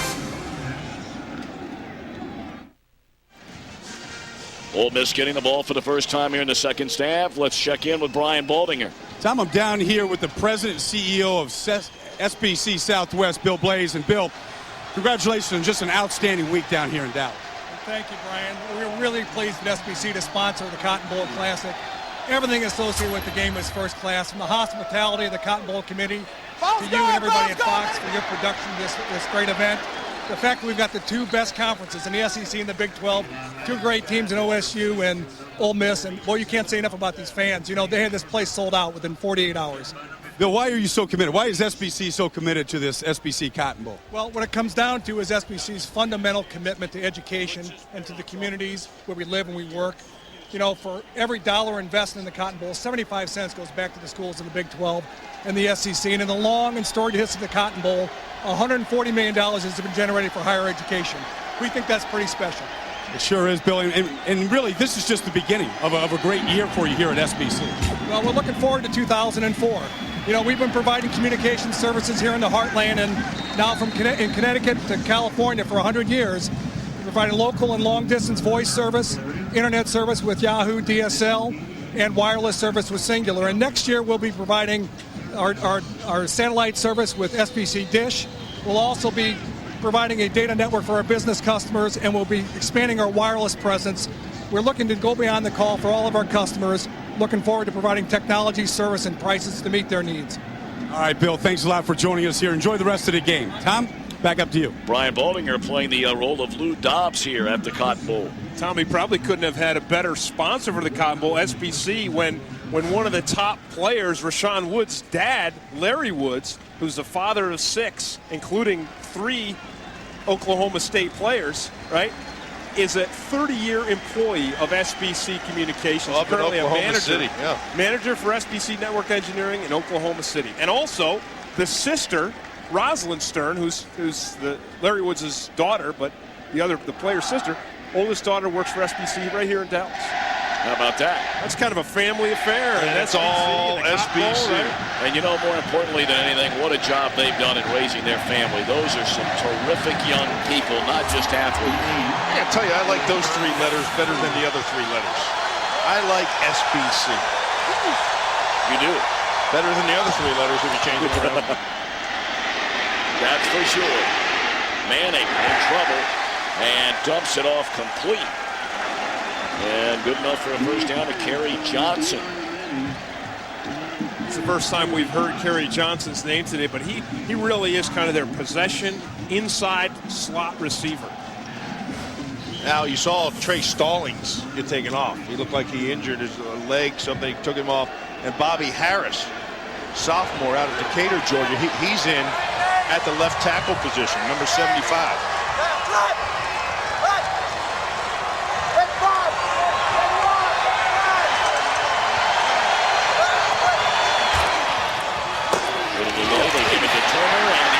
It all the way down to the 25 and then tries to pitch it to his teammate, and a scramble for the ball.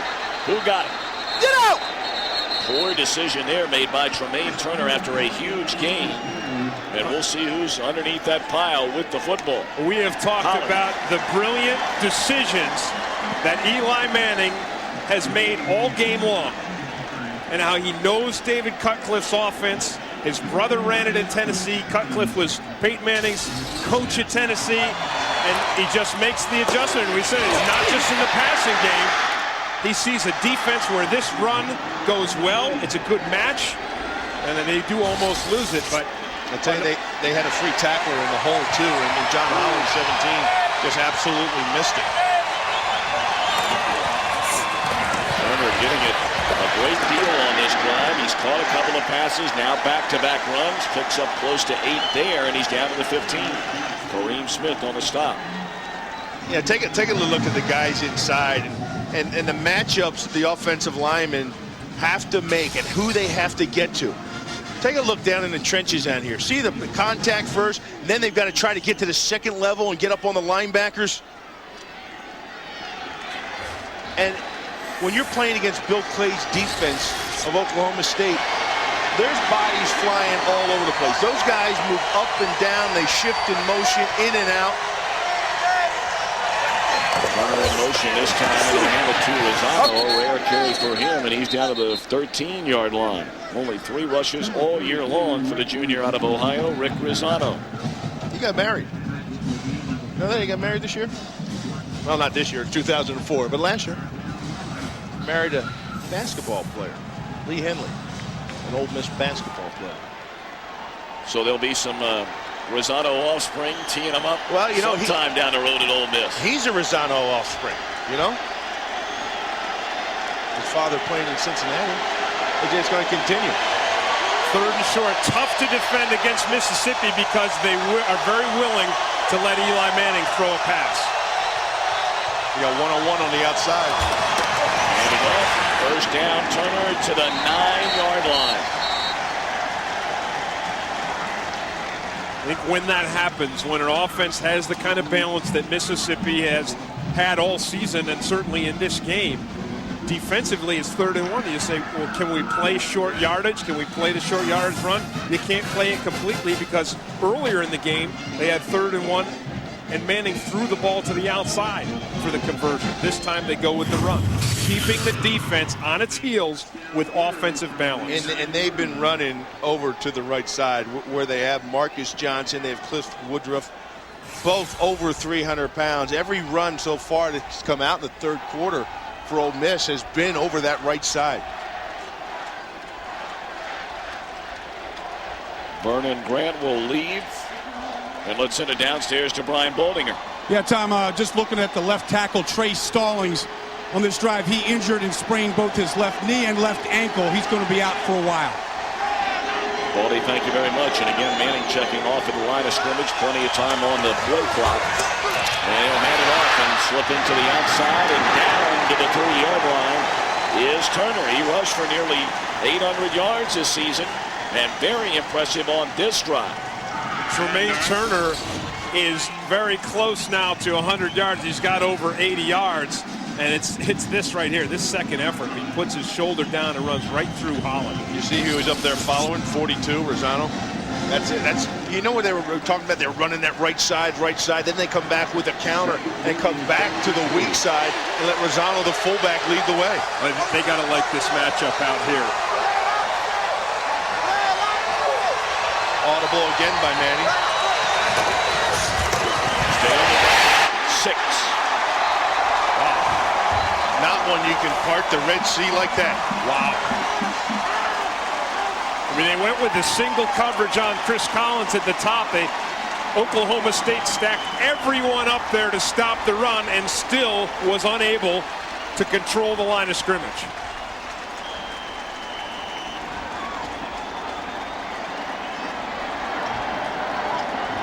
That was an offensive line. Lead blocking out of the backfield by Rosano, and Turner carried the load on that drive, the first of the second half by Ole Miss.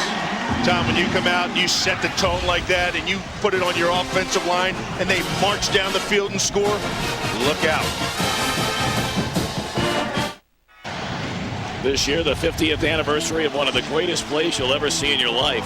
Rice running back Denny Bagel awarded a 95-yard touchdown after Alabama's Tommy Lewis comes off the bench to take him down. You gotta love this. Well, they didn't have a rule back then. They didn't. But they made one after that. Hey, you know what? The guy came charging out there without a helmet on, too. I'd give him some kind of credit. You took the words right out of my mouth. You got to give it up to him. Bagel rushed for 265 yards in that game. After that, they put in the rule that if something like that were to happen, it was an automatic touchdown. First down throw to DeJuan Woods. And good enough for a first down, a gain of close to 15. I think with Mississippi's offense and the way Eli Manning has been playing, that it's very important for Oklahoma State to now come out and score and keep this game close. And I think that Mississippi, excuse me, that's a Cardinal city. Mississippi's defense has done a good job of slowing down the Oklahoma State running game. And now I think we're going to see Oklahoma State go to the passing game. They've got to make it work. Fields play fake, in trouble. Throws on the run and nearly intercepted.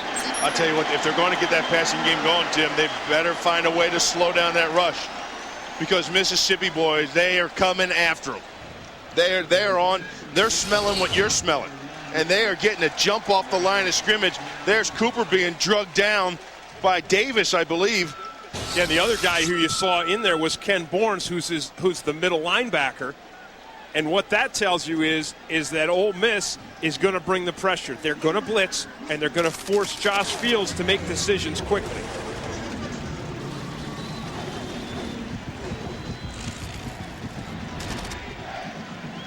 NASCAR coming up, right? Not long now. 17 weeks of it right here on Fox. Well, if you drove on the Dallas Tollway at any time this week, it certainly felt like NASCAR. Until this morning.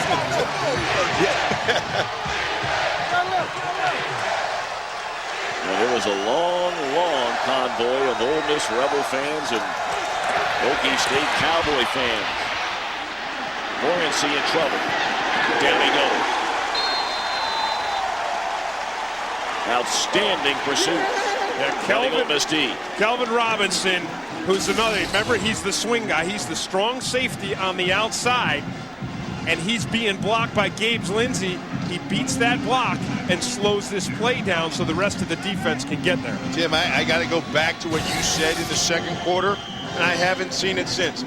In the second quarter, on their touchdown drive, they took the line scrimmage and they controlled it with the offensive line. They handed the ball off and they pounded their way down the field. And since then, they've been trying to play catch up with the pass outside down the field, and it's not working. Billy, I think Ole Miss is inviting them to throw the ball.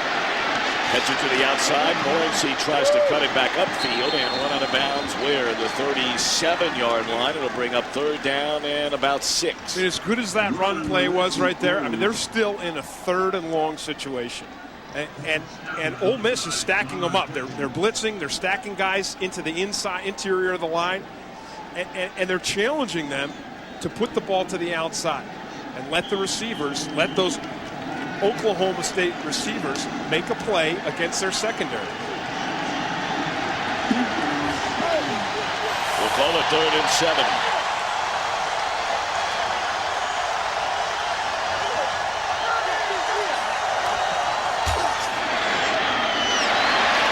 Pitch to Tatum Bell, and he has a first down. Excellent call there by Mike Gundy and Les Miles. Got a little shovel pass, and they got some good blocking downfield. Well, they tricked him on this one. They spread him out. They showed 3 wide receivers. Again, it's a passing situation.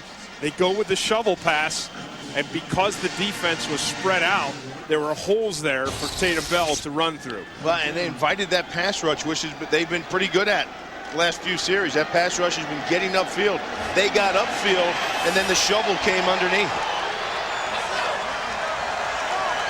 A big third down conversion there for OSU. They were facing 2nd and 21. And now Fields with protection. Looking down the field to Rashad. And overthrew it. Oh, man. It was there, too. It was there. That was the old post corner on the outside. You know what, though? I don't like this into where it is, because you're going to see Woods has to look back into the sunshine, and I don't think he could adjust to that ball. I don't think he could see it. Watch where he breaks. There's the post. Now the corner. And when he gets out there where the ball, he's got to make an adjustment to it. The sun is right there. Sounds good by theory. Is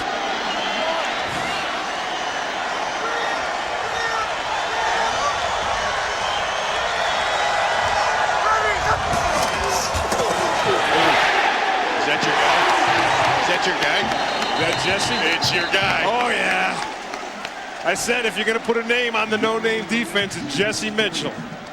The heart and soul. There's There he number is. 95. Watch him shoot right in here, in between the guard and the center. Beautiful. And what happens is that Noble, 53, can never get position on it, because the one thing that he has, Jesse Mitchell at 6'1", 270, is quickness. When you get into that gap and get upfield. The other thing he has is he'll be going to law school. He's smart. That's right.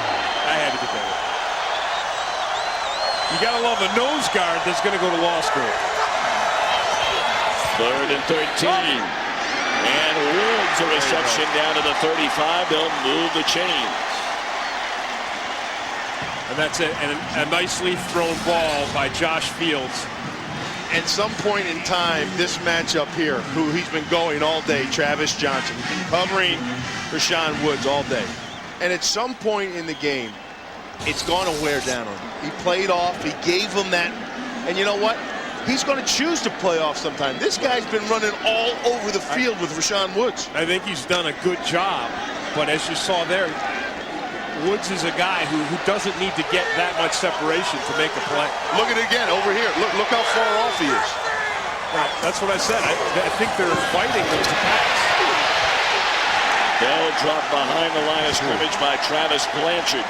And Billy, this is there. If they're inviting them to pass, they certainly should have checked to it there. There was nobody in the middle of the field. That's right. And look at the center of the field. Nobody's here, and you have one-on-one on the outside over this way, and look at your number one receiver. Look at all the red jerseys in there to stop the run. That's something they should have checked out of. Yep. And Blanchard, again, that width safety, he's the extra guy. I think they had 9 guys in the box that time to stop the run. And if a defense is going to do that, if they're going to put Blanchard in there and the other safety in there, then you've got to go to the pass.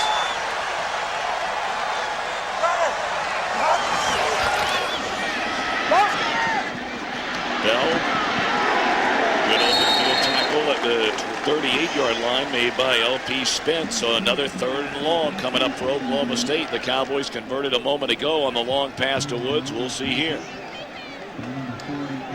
Travis Johnson, I'm telling you, just from where he has to run, from across the field to try to match up everywhere he's going. Right now, he's over on the sidelines talking to the coach. He's on the sidelines, and he's been running. This guy's run like a marathon today. He's been all over the field trying to match up with Rashawn Woods. Rashawn Woods is in the huddle. Now, see where he's at? He's all the way across the field now. They're not going to match up with it. They're going to let it play. And Von Hutchins, the man who has caused them problems all years out there. And look how much space he's giving. Tipped. Again, we call the name of Travis Johnson. They blitzed him. They brought the pressure with him that time. That's why he didn't match up. Travis Johnson's going to come right here.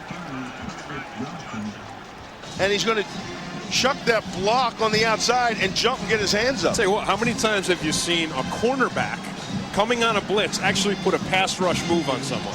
Right? Seriously. Good point. Usually they go down with a block. I mean, a lot of linebackers don't use a pass rush move. He put a little quick swim on him and then knock that pass down. And now he's got to go line up back outside because he's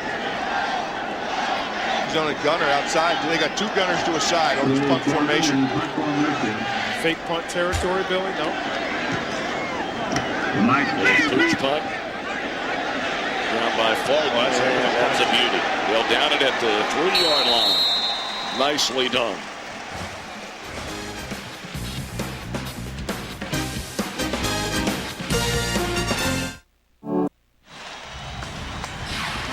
Well, you talk about an arms race. How about this Manning family? Archie, a star at Ole Miss in the late 60s to 1970. Peyton threw for better than 11,000 yards at Tennessee. And now Eli Manning, who has eclipsed the 10,000-yard passing mark here today. Edith, get me a sandwich. Now that was a big-time show. You better believe it. Big-time throw. Wow. To Chris Collins. And it actually all ties in. You did that whole thing and All in the Family and the Edith thing, because talking to him, he said, we know about your dad, we know about your brother. What about your mom? And he said, without a doubt, she's the one that holds his whole family together. Olivia Manning. Yeah, and they said, Eli said, all of us couldn't do anything without it. And he also said when he was trying to get an extended curfew and his dad answers the phone, he says, could you put Mom on? When he was growing up. Homecoming queen at Ole Miss back when she was dating Archie Manning.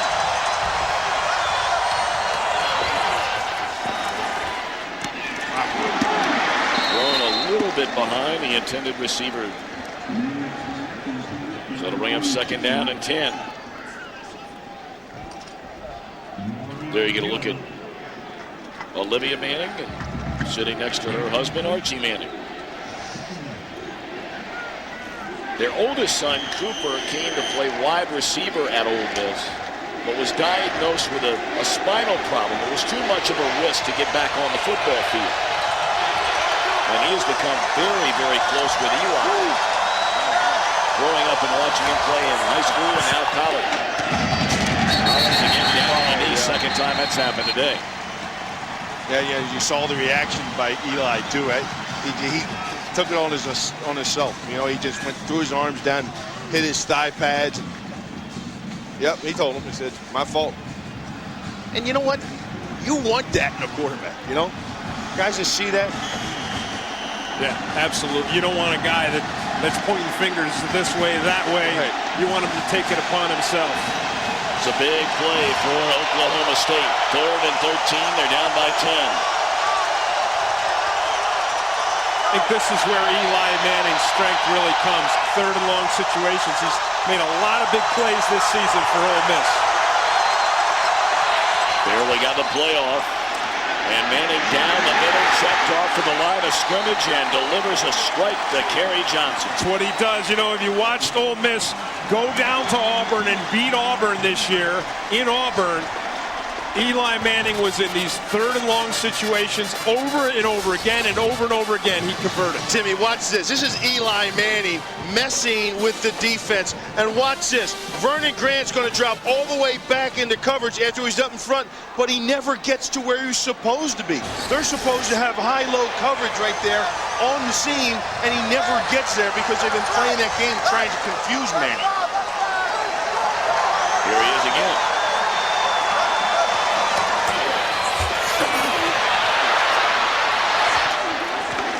Pearson across the 45 to the 46-yard line to bring up 2nd down and less than 5. And I thought it was interesting talking with Eli that he really wasn't going to go to Ole Miss. He was pretty much set on going to either Virginia or Texas. And Coach David Cutcliffe was at Tennessee, was recruiting him to Tennessee. And he didn't want to go there. Didn't want to follow Peyton. But then when Cutcliffe went to Mississippi, he said, you know what, that's a good place. And we said, well, what about following your dad's footsteps? He said, that was so long ago that, you know, it's not like the student body knew my dad.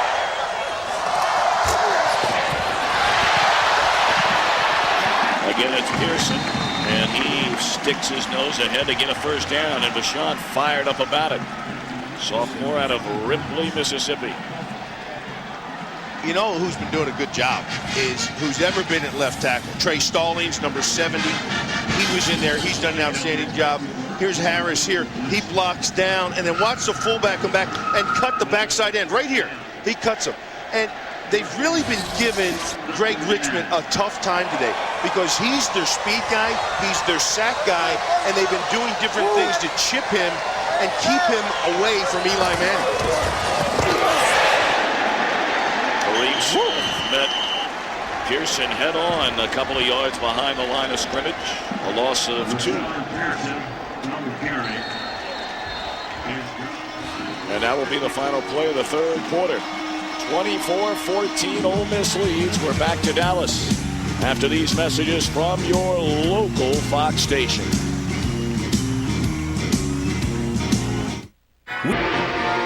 You are watching Fox Sports. The SBC Cotton Bowl Classic on Fox, brought to you by SBC. Going beyond the call.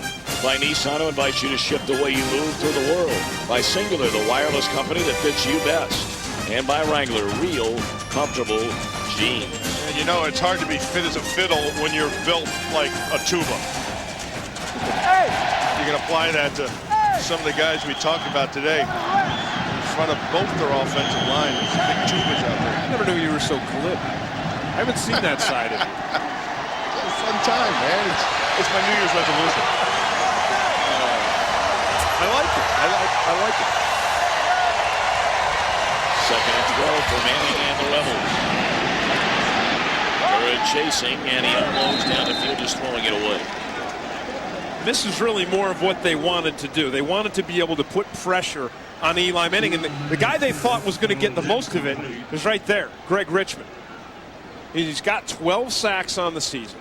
He's an outside pass rusher, and you talk about turning a program around and being a guy, from Oklahoma City, about 45 minutes away from Stillwater, who could have gone to Oklahoma, but ended up following his coach and being part of that senior class that's been a part of the Oklahoma State turnaround.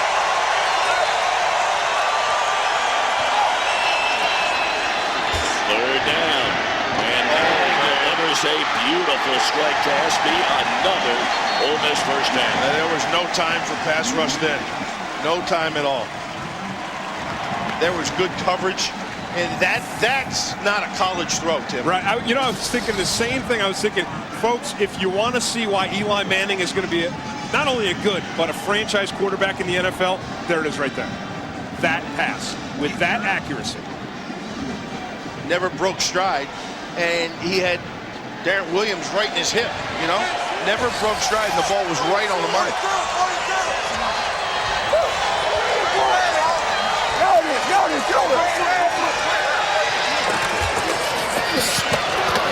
Pearson picks up a couple of yards. Well, a couple of big third down conversions on this drive to keep the ball away from Oklahoma State. You had a 3rd and 12, went for 26. A 3rd and 11, went for 22. Tim, you were mentioning that Greg Richmond, senior, and he helped Les Miles turn the program around and come in there. And the guy, he came from Oklahoma City with a bunch of his friends. Yeah, he said there was a bunch of guys, friends and rivals. Elbert Craig was one of them. Rashawn Woods was a rival. Said they play each other in the big rivalry, the Soul Bowl they called it. They said once Rashawn Woods went, a lot of other Oklahoma City players said, hey, maybe the place to go. Gary Johnson inside the 10.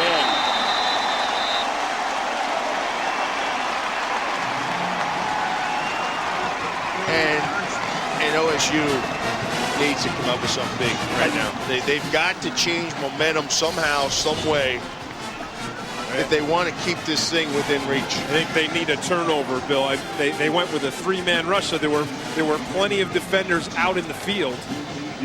Well, you go to that 3-man rush and that zone concept when you're trying to look for a pick. Right. I think now is the time when you want to put a lot of pressure. You want to put stunts.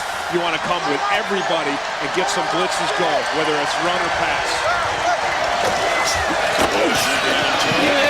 And Pearson lunges. Did he get in? No. He's about a half a yard short, if not less than that. Boy. Well, they tried the blitz. Vernon Grant was in there. Yeah, he's coming right. He's going to come right downhill, right here. And he takes out the lead blocker. Yeah. And gets underneath.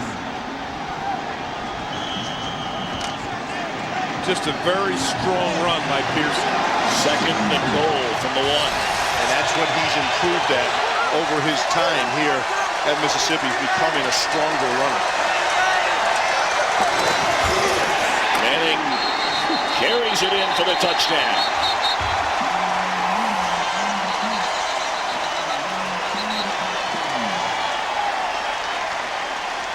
That's almost disrespectful. To be down there on the 1 and to just run a quarterback sneak, right? I mean, that's just saying we own the interior of the line of scrimmage. Not up, not over, just get out of the way.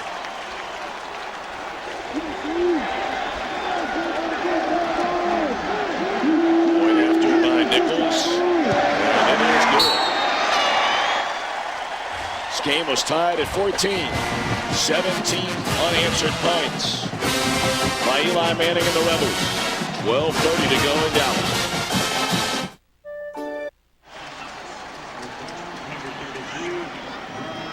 (31-14) Ole Miss in front. They've waited 41 years to play in the Cotton Bowl. And this has been a very impressive performance by the Rebels. David Cutcliffe, the 2003 SEC Coach of the Year. They share the first ever SEC Western Division title with LSU. LSU beat them head-to-head in a great game in Oxford. Short kick. And Jones brings it out to the 28-yard line. Eli Manning trying to finish off his fabulous career at Ole Miss with a win.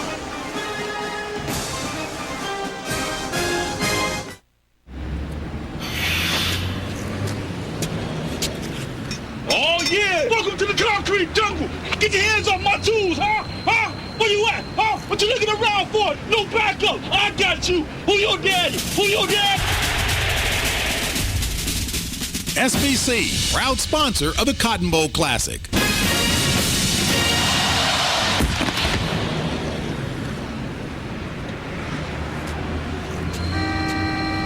Fox Wednesday. Will Eric's plan to be fat and happy backfire?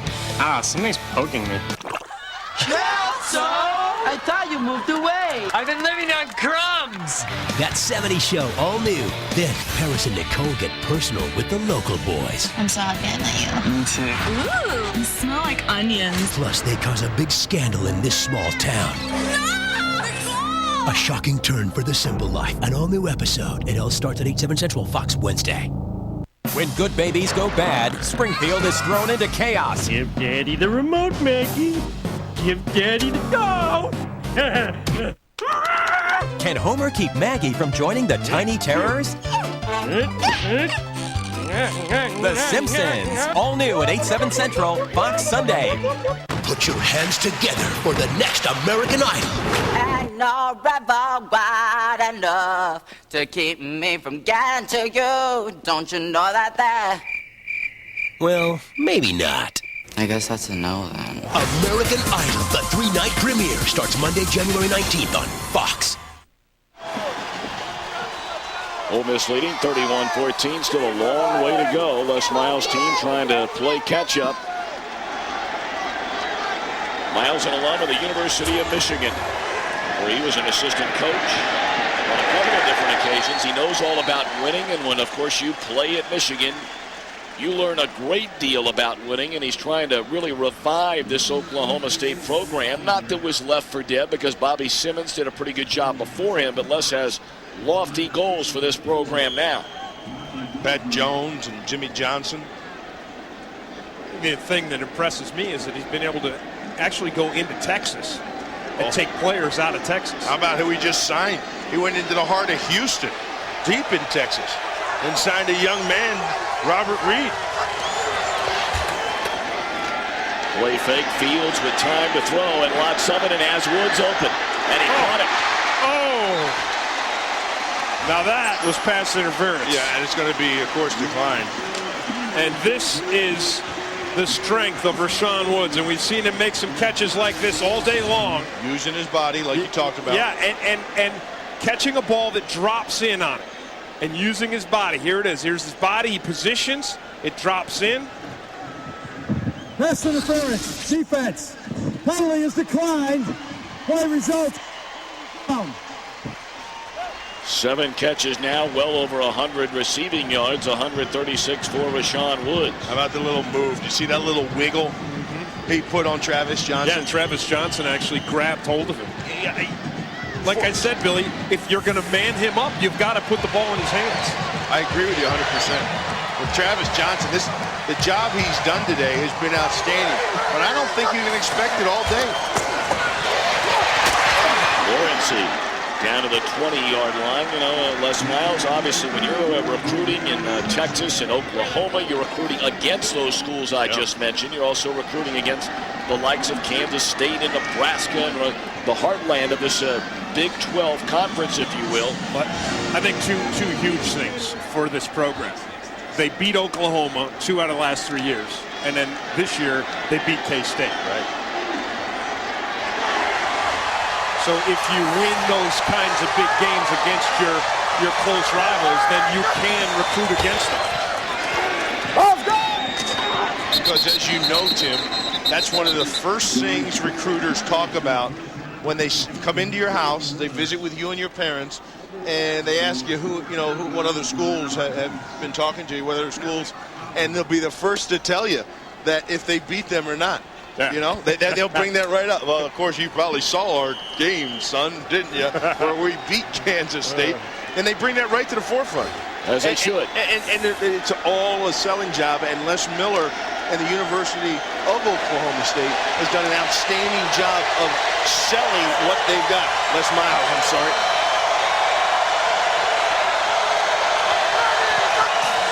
Third down and 3. Denied the first down. Well, Les Miles going to have to make a decision now whether to go on fourth. You would assume he would, down 17. We talked to Les Miles about his program and the state it's in.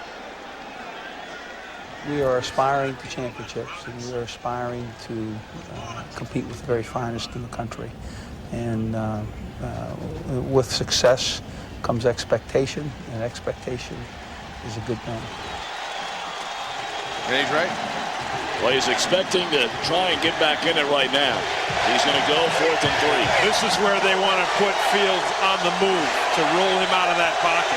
Outside, one-on-one, man, no help deep. They go that way. What a catch. Wow, what a catch. Oh, my. As advertised here today, Rashawn Woods. There was a one-on-one with no help deep. Man, and he still catches it. I mean, Travis Johnson is all over him, and he still catches the ball. That's a gift, right? I mean, to be able to have that kind of concentration in that nanosecond and see it and keep focused on it and pull it down. Woods, 8 receptions, 155 yards.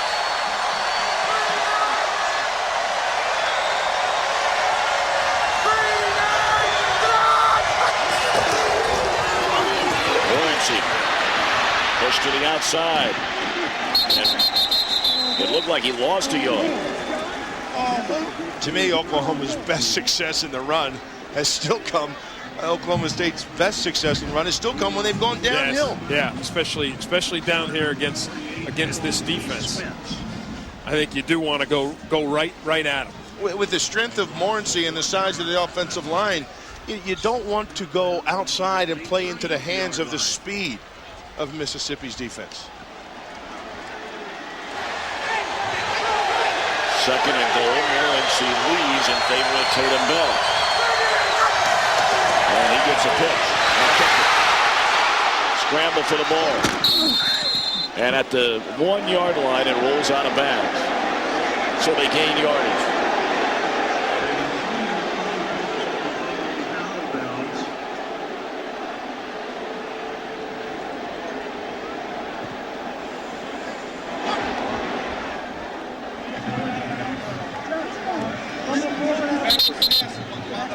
Probably going to have to go back to the spot where he fumbled it. Yeah. Unless it's different in college than it is the National Football League. And it looks like it is. Well, it looked like that Bell actually had possession of the ball before he went out of bounds. I think that's what ultimately they're going to make the call. I think they said that Bell, after talking it over, they had 4 officials down there. And that's where Bell ran out of bounds about the... Either way, it's passing to Rashawn Woods that's got them down here. Trying to lean in the fullback, Sean Willis. And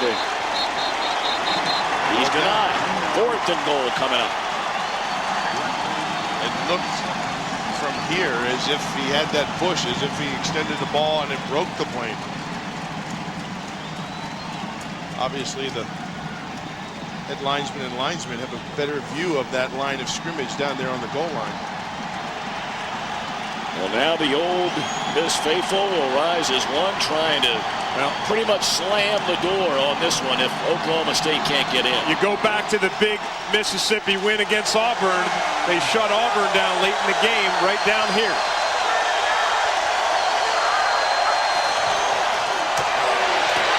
Touchdown.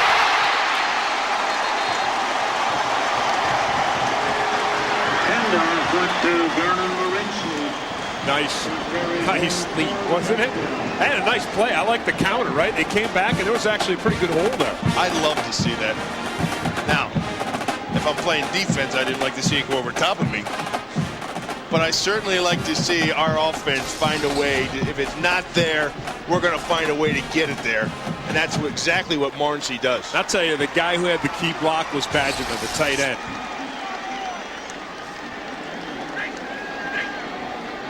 Phillips for the point after, and that will bring the Cowboys within 10, and still a long way to go in this one. 8:49 to play. Morency in for the touchdown.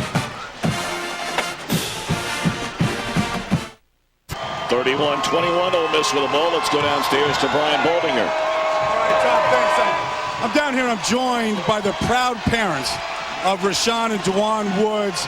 That's Larry Woods and Juana Woods, and you have another son here, Donovan, who's a redshirt freshman quarterback. This has got to be an incredibly proud day and moment for both of you. Yes, it is. I mean, it's something you just can't imagine. And we always hoped that they would go on to college and be successful, but this is exceeding even our expectations by a tremendous amount. And it's wonderful to have the family here and to be a part of such a festive occasion. Larry, I look behind us, and we got the banner here, SBC. You've been a 30-year employee of SBC. You have a daughter, Rosalind, as well, that works for SBC. I mean, it all kind of ties together. It's a great week for you. Oh, yeah. SBC has been real good to me. They've allowed me to be able to take care of my family because it's, after all, it's 6 kids, and it takes after-tax dollars to send those kids to college. So the scholarships are wonderful.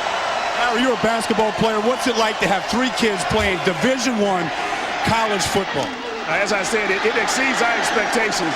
We were just hopeful that they would go on to college, but to have them playing at a Division I university like Oklahoma State is just fascinating. Juana, it's 31-21, fourth quarter. You've seen these things. I mean, how are you holding up right now? And should they get the ball to Rashawn and Dewan just a little bit more? Of course. All right, Tom, the Woods. Juana, Larry, enjoy the rest of the game. Thanks for joining us. Tom, back up to you. Boy, I love the way Mom said that. Well, you know Mom wants that ball getting there. You know that. Great stuff. You know, a lot of talk about Donovan being in line to try and replace Josh Fields. If, again, for those of you that weren't with us earlier, Josh Fields, a highly thought of, highly watched third baseman for the great Oklahoma State baseball program, may get a chance to sign professionally if he is drafted highly enough. And then all the speculation about who takes over at quarterback if Fields leaves. There you see Donovan Woods, a red shirt. They have Al Pena, the transfer from Georgia Tech. And Robbie Reed, arguably the greatest recruit ever signed in the history of Oklahoma State football as far as billing goes coming out of high school. And I think that speaks volumes for the program, for Les Miles and what he's accomplished. When you can go down and get a Robbie Reed right there, number 14, who graduated just in December, is now able to be on the sidelines and wear at Oklahoma State University. Enrolled in school. Exactly. That's a program on the rise. And actually, that's what the Cotton Bowl is. Well, they need their defense right now to stop this third down conversion if the program is going to continue to rise and win this Cotton Bowl. They come after Manning, and he had to get rid of it. So they come up with a stop, and they'll get it back with 6:30 to go. Well done. Greg Richmond from the outside and Duran blitzing from the linebacker position. And they had man coverage, and they had to blitz him. They're having to blitz to fabricate some kind of pressure. Here comes underneath it, one to the left, one to the right. Man coverage downfield. It looked like there was a breakdown in the read there with the receivers. Well, their defense needed to stop Ole Miss. Ole Miss kind of had it going. They had the rhythm. They were running. They were throwing. And that was a huge conversion right there. And now it's time for Mrs. Woods to get her wish. That one will roll out of bounds on the 22-yard line, so a long way to go. And Oklahoma State, plenty of firepower to make up this 10-point deficit. We'll be back.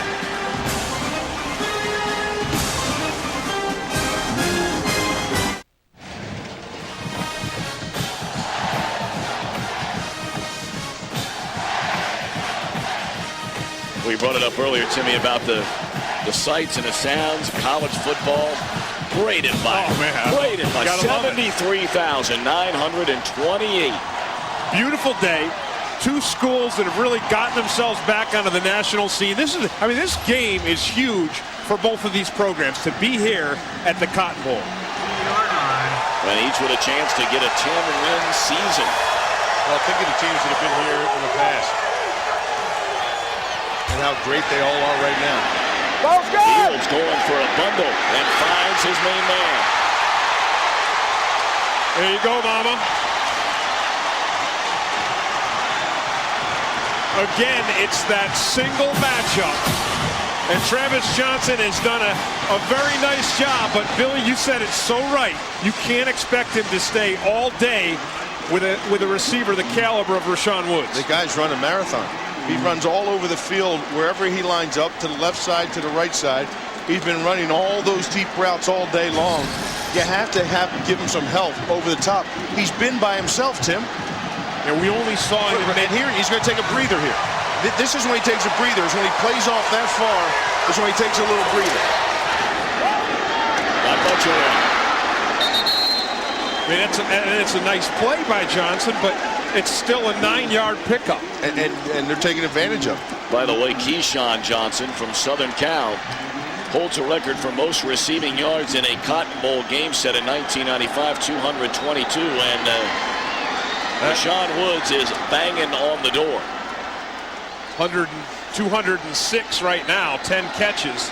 And if they're going to single cover him, he will break that.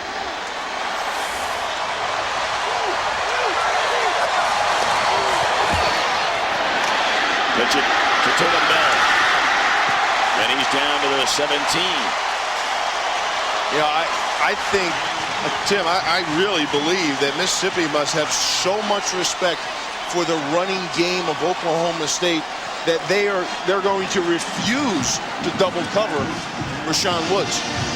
Well, if Oklahoma does not prevail, I really believe Mike Gundy, the offensive coordinator, is going to look back and think that maybe he went to Woods too late here in the second half. Because remember, they tried to stay with the run earlier, and it really did not work. Boy, Oklahoma State wasted a lot of time getting that play into the sideline. And then an incomplete throw to Rashawn Woods again. Well, we're under 5 minutes right now. They need to pick it up a little bit, down a couple of scores. What a day he's had thus far, even though they're trailing. It's been the Rashawn Woods show. Whether it's been underneath, whether it's been screens to the outside, whether it's been sensational sideline grabs and acrobatic stunts over the middle, Rashawn Woods has really put on a show here at the Cotton Bowl today and knocking on the door of breaking a long-time record of 226 yards receiving. Benjamin in motion and Fields a shot up, and again looking for Woods. And again he got it. Made it look easy. Oh, man. Von Hutchins went with the press coverage. He rolled the dice. And you know what, Bill? You're right. Ole Miss over-respecting OSU's run game because Hutchins had no help at all. And believe it or not, with all of the talk we've had about Eli Manning today, Josh Fields has now broken the record for the most yards passing in Cotton Bowl history, 307. Unbelievable. He can thank Rashawn Woods, because I'll tell you what, Woods was open downfield and actually had to come back for that pass. Watch his body position. We talked about, Tim, so much, how he blocks out Von Hutchins with his body like a basketball player would. Well, Eddie Sutton would be proud. Going up to get the rebound and bringing it home.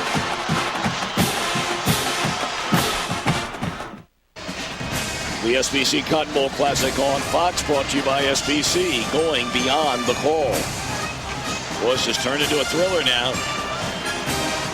Back-to-back touchdowns after falling behind by 17 has made it a 3-point game. We saw a great comeback by Purdue yesterday, only to lose in overtime to Georgia. We also had back-to-back records broken on that last play. And again out of the end zone. Yeah, you mentioned it, Billy, on that last touchdown throw from Fields to Woods. Woods breaks the all-time record for receiving yards in Cotton Bowl history, and Fields most yards passing in Cotton Bowl history. Beautiful fade pattern to the corner of the end zone.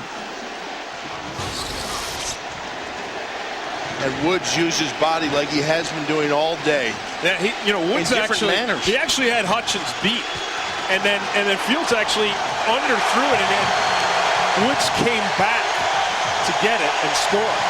That body control is amazing. Turner, a big hole, and nearly broke it. I was just going to say, right now, if I'm Ole Miss, I'm going to put the ball in the hands of Tremaine Turner. He's up over 100 yards now today, and we've seen them at times dominate the line of scrimmage. And so I believe David Cutcliffe is just going to try to run the clock out now, right behind this big offensive line. Oklahoma State's defense has got to come up with a big play and put the ball back into Fields' hands. Turner only had one 100-yard rushing game the entire season. And he's right at triple figures here today.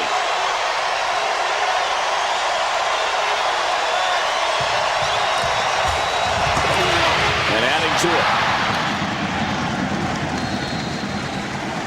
His only other 100-yard performance came in the victory over South Carolina when he ran for 117 yards and 2 touchdowns. We brought up how important a 10-win season is. Been better than 30 years since they've been able to make that claim at Ole Miss. How about Oklahoma State? They did it in '88.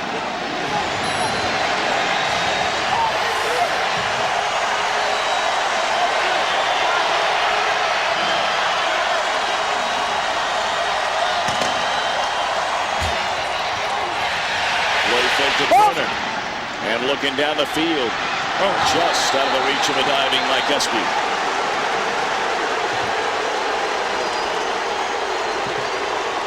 Well, the run game was working, and then they went to the play-action fake. It's good coverage on the outside by Robert Jones because he's in man-to-man. Oklahoma State is stacking up the safeties to stop the run. Perfectly thrown ball, right area, right where the receiver was supposed to be. Just great coverage by Robert Jones. Jones got his hand right on that ball. 2nd and 10. Draw. Yeah. Although if Eli's checking it off, he's got to check it to a pass because the box is full. 3rd and 10 coming up, and that clock running. By the time they snap it again, will be under 3 minutes unless Les Miles is thinking about a timeout now, which he will call. I'll tell you, the chess game right now isn't really chess, it's checkers, right? I mean, they're manning up the wide receivers on the outside, and they're putting the rest of the 9 defenders right in there to stop Ole Miss from running the ball. First timeout used in the second half by Oklahoma State. They have 2 left. Here, king me. Well, you know what? I'm going to jump over all your guys. Yeah, don't forget this. The king is Eli Manning when it comes to 3rd and long, right? We saw him do it against Auburn. That's how they beat Auburn down there. And we've seen him do it numerous times today. Now, let's remember the last 3rd and long they have, Oklahoma State blitzed, had man coverage, and won. Duran, right? Duran came clean. I think they've got to go with a blitz. If they let Eli Manning sit back there and have time, he probably will find his receiver.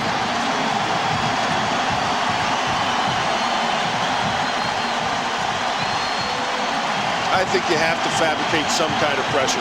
Yep. I really do, because when a quarterback like Eli, if you drop back in his zone, he'll beat you.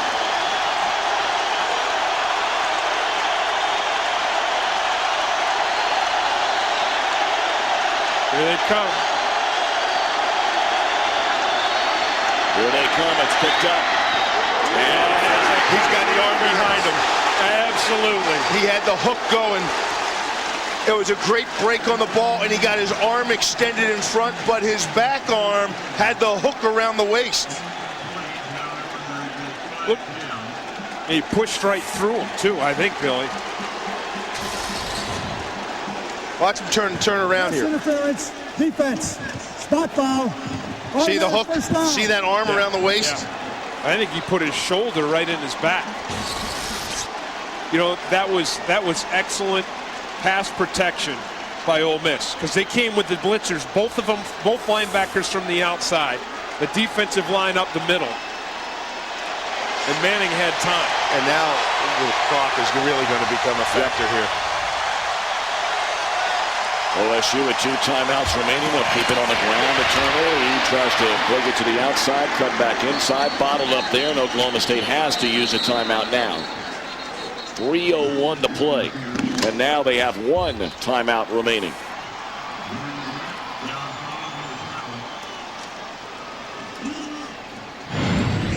It took Ole Miss a little while to get going, but then it got going in a hurry. Tremaine Turner with a touchdown catch, likewise for Espy. And then Turner on the ground, and then to open up that 17-point lead, a touchdown and a field goal. But Oklahoma State has come back to score 14 unanswered points. Well, we thought we'd see some offense today, right, from 2 very high-scoring offenses, and they have not disappointed us, have they? No, not at all. I think the most surprising thing to me today, though, from a football standpoint, is Ole Miss's ability to really contain the running game of Oklahoma State. I'm not so sure if they didn't get out of it early and make Josh Fields say, you know what, Josh Fields, you beat us. No, I think they contained it, Billy. I mean, Oklahoma State has 110 yards on the ground at 37 carries. Only about 3 yards a carry. That's an offense with 3 runners that average over 6 yards a carry. Twice what they've averaged today. And on the other side of it, Oklahoma State didn't do that. Handed off to Pearson, who's checked in for Turner, and he crosses midfield. Another 3rd down upcoming. The clock under 3. Let's check in with Brian Boldinger. Hey, Tom, Bill, Timmy, I tell you, I've been down here this entire 4th quarter. There has been nobody that has sat down. And the way the tickets have been distributed for this game, they cut this stadium right in half. And the orange and the red are right up next to each other. The theater in the stadium right now can't get any better than this as we come down to the finish. Well, you're right, Baldy. I mean, we're lucky to be all the way at the top. Well, what happens if you're here and you want a Coke? Can you get one from this aisle, or do you always have to go to that side to get your own Coke? That would probably be answered by where you scored on your IQ test.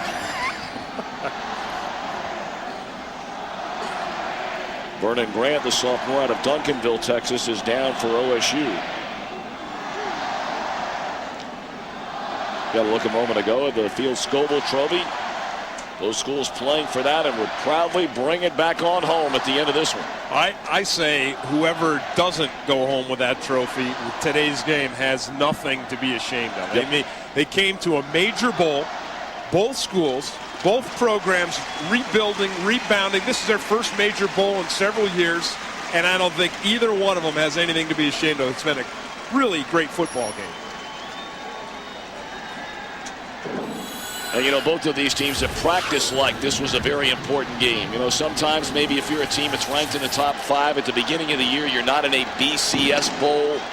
Maybe you show up here this week and not put in the work like you should. For these teams, it has been work, work, and work. And I think Billy raised a good point earlier where you said, you know, this bowl has been kind of a springboard for other teams like LSU, like Oklahoma. K-State. You know, teams that were here before, Arkansas, you know, teams that have been here, and the programs are really, this is a place where you can showcase your program and just tell the nation, hey, here we are. We're big time. And we are big time. And this is the first step into big time.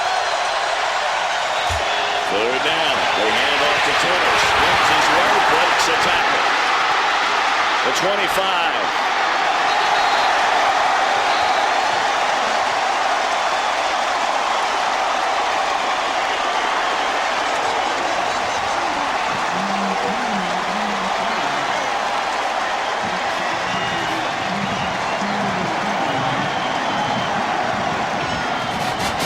Wondering about the Manning family in bowl games. Archie Manning went 2-1. Peyton Manning went 3-1. Eli trying to cap it off, going 2-0. Pretty good run.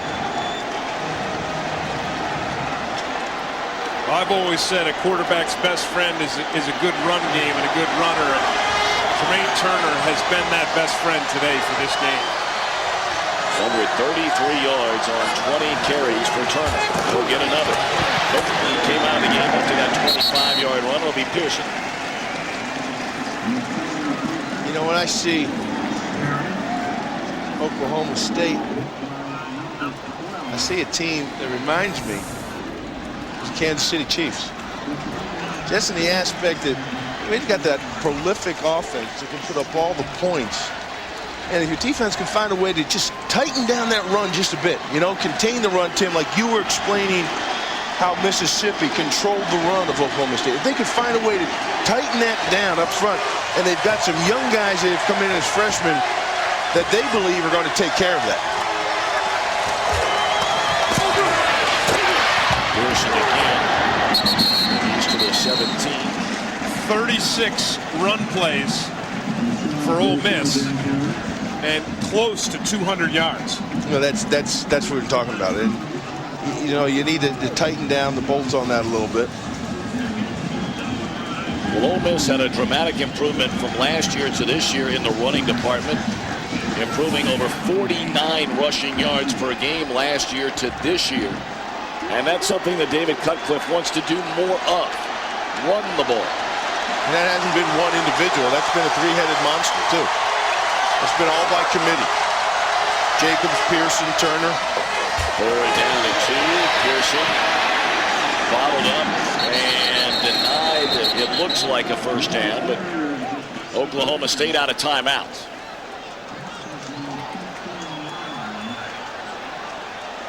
And I would imagine Ole Miss, there is no way that Ole Miss is going to... You don't want to try to kick a field goal. You just want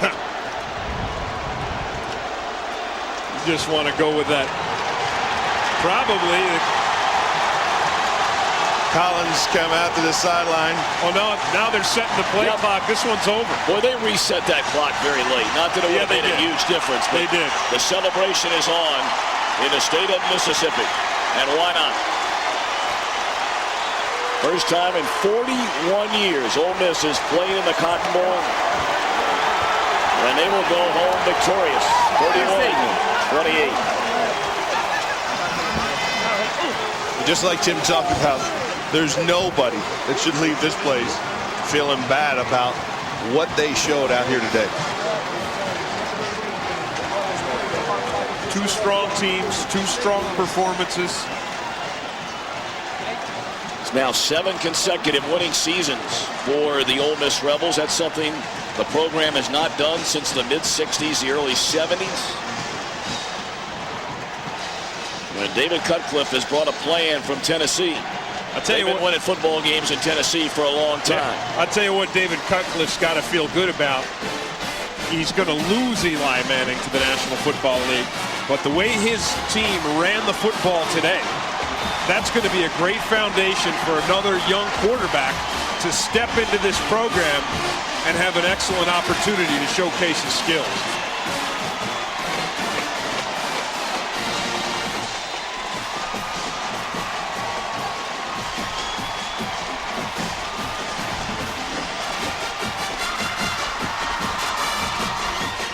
Final collegiate game for Eli Manning. And he goes out a winner. 31-28 our final. Back with a trophy presentation in a moment. Fuck. 31-28, Ole Miss a winner in Eli Manning's final collegiate game here at the 2004 SBC Cotton Bowl. For the trophy presentation, let's go downstairs to Brian Boldigan.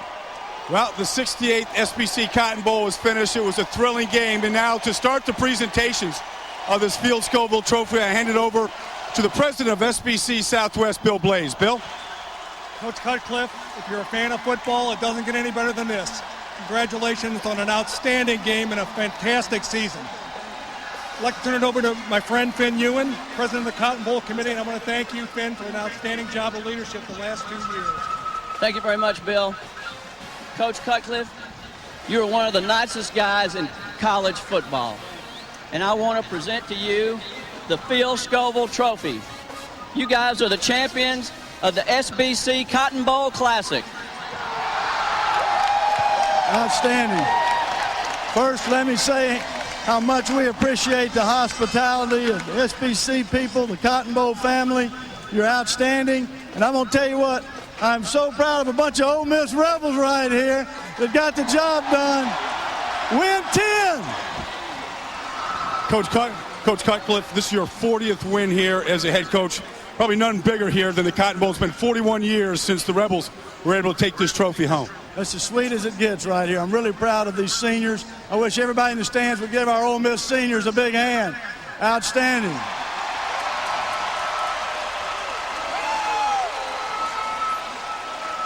Coach, MVP today is Eli Manning. You had that nice task of coaching Peyton for 4 years at Tennessee, 5 years here at Ole Miss. What's he been immensely meant to this program? Well, Eli's a tremendous competitor, a great person, a great player, a very unselfish player. Really proud for him and happy he was able to win the award.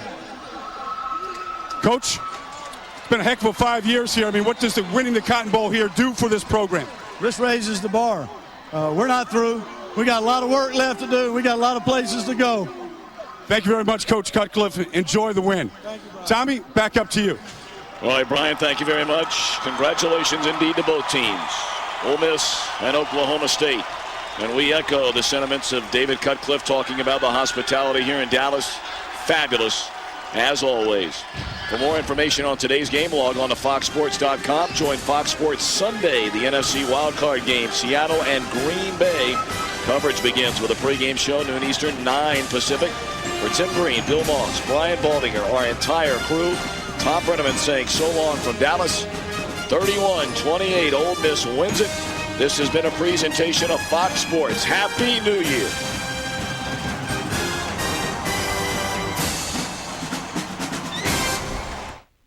One word from you and I'm a dead man.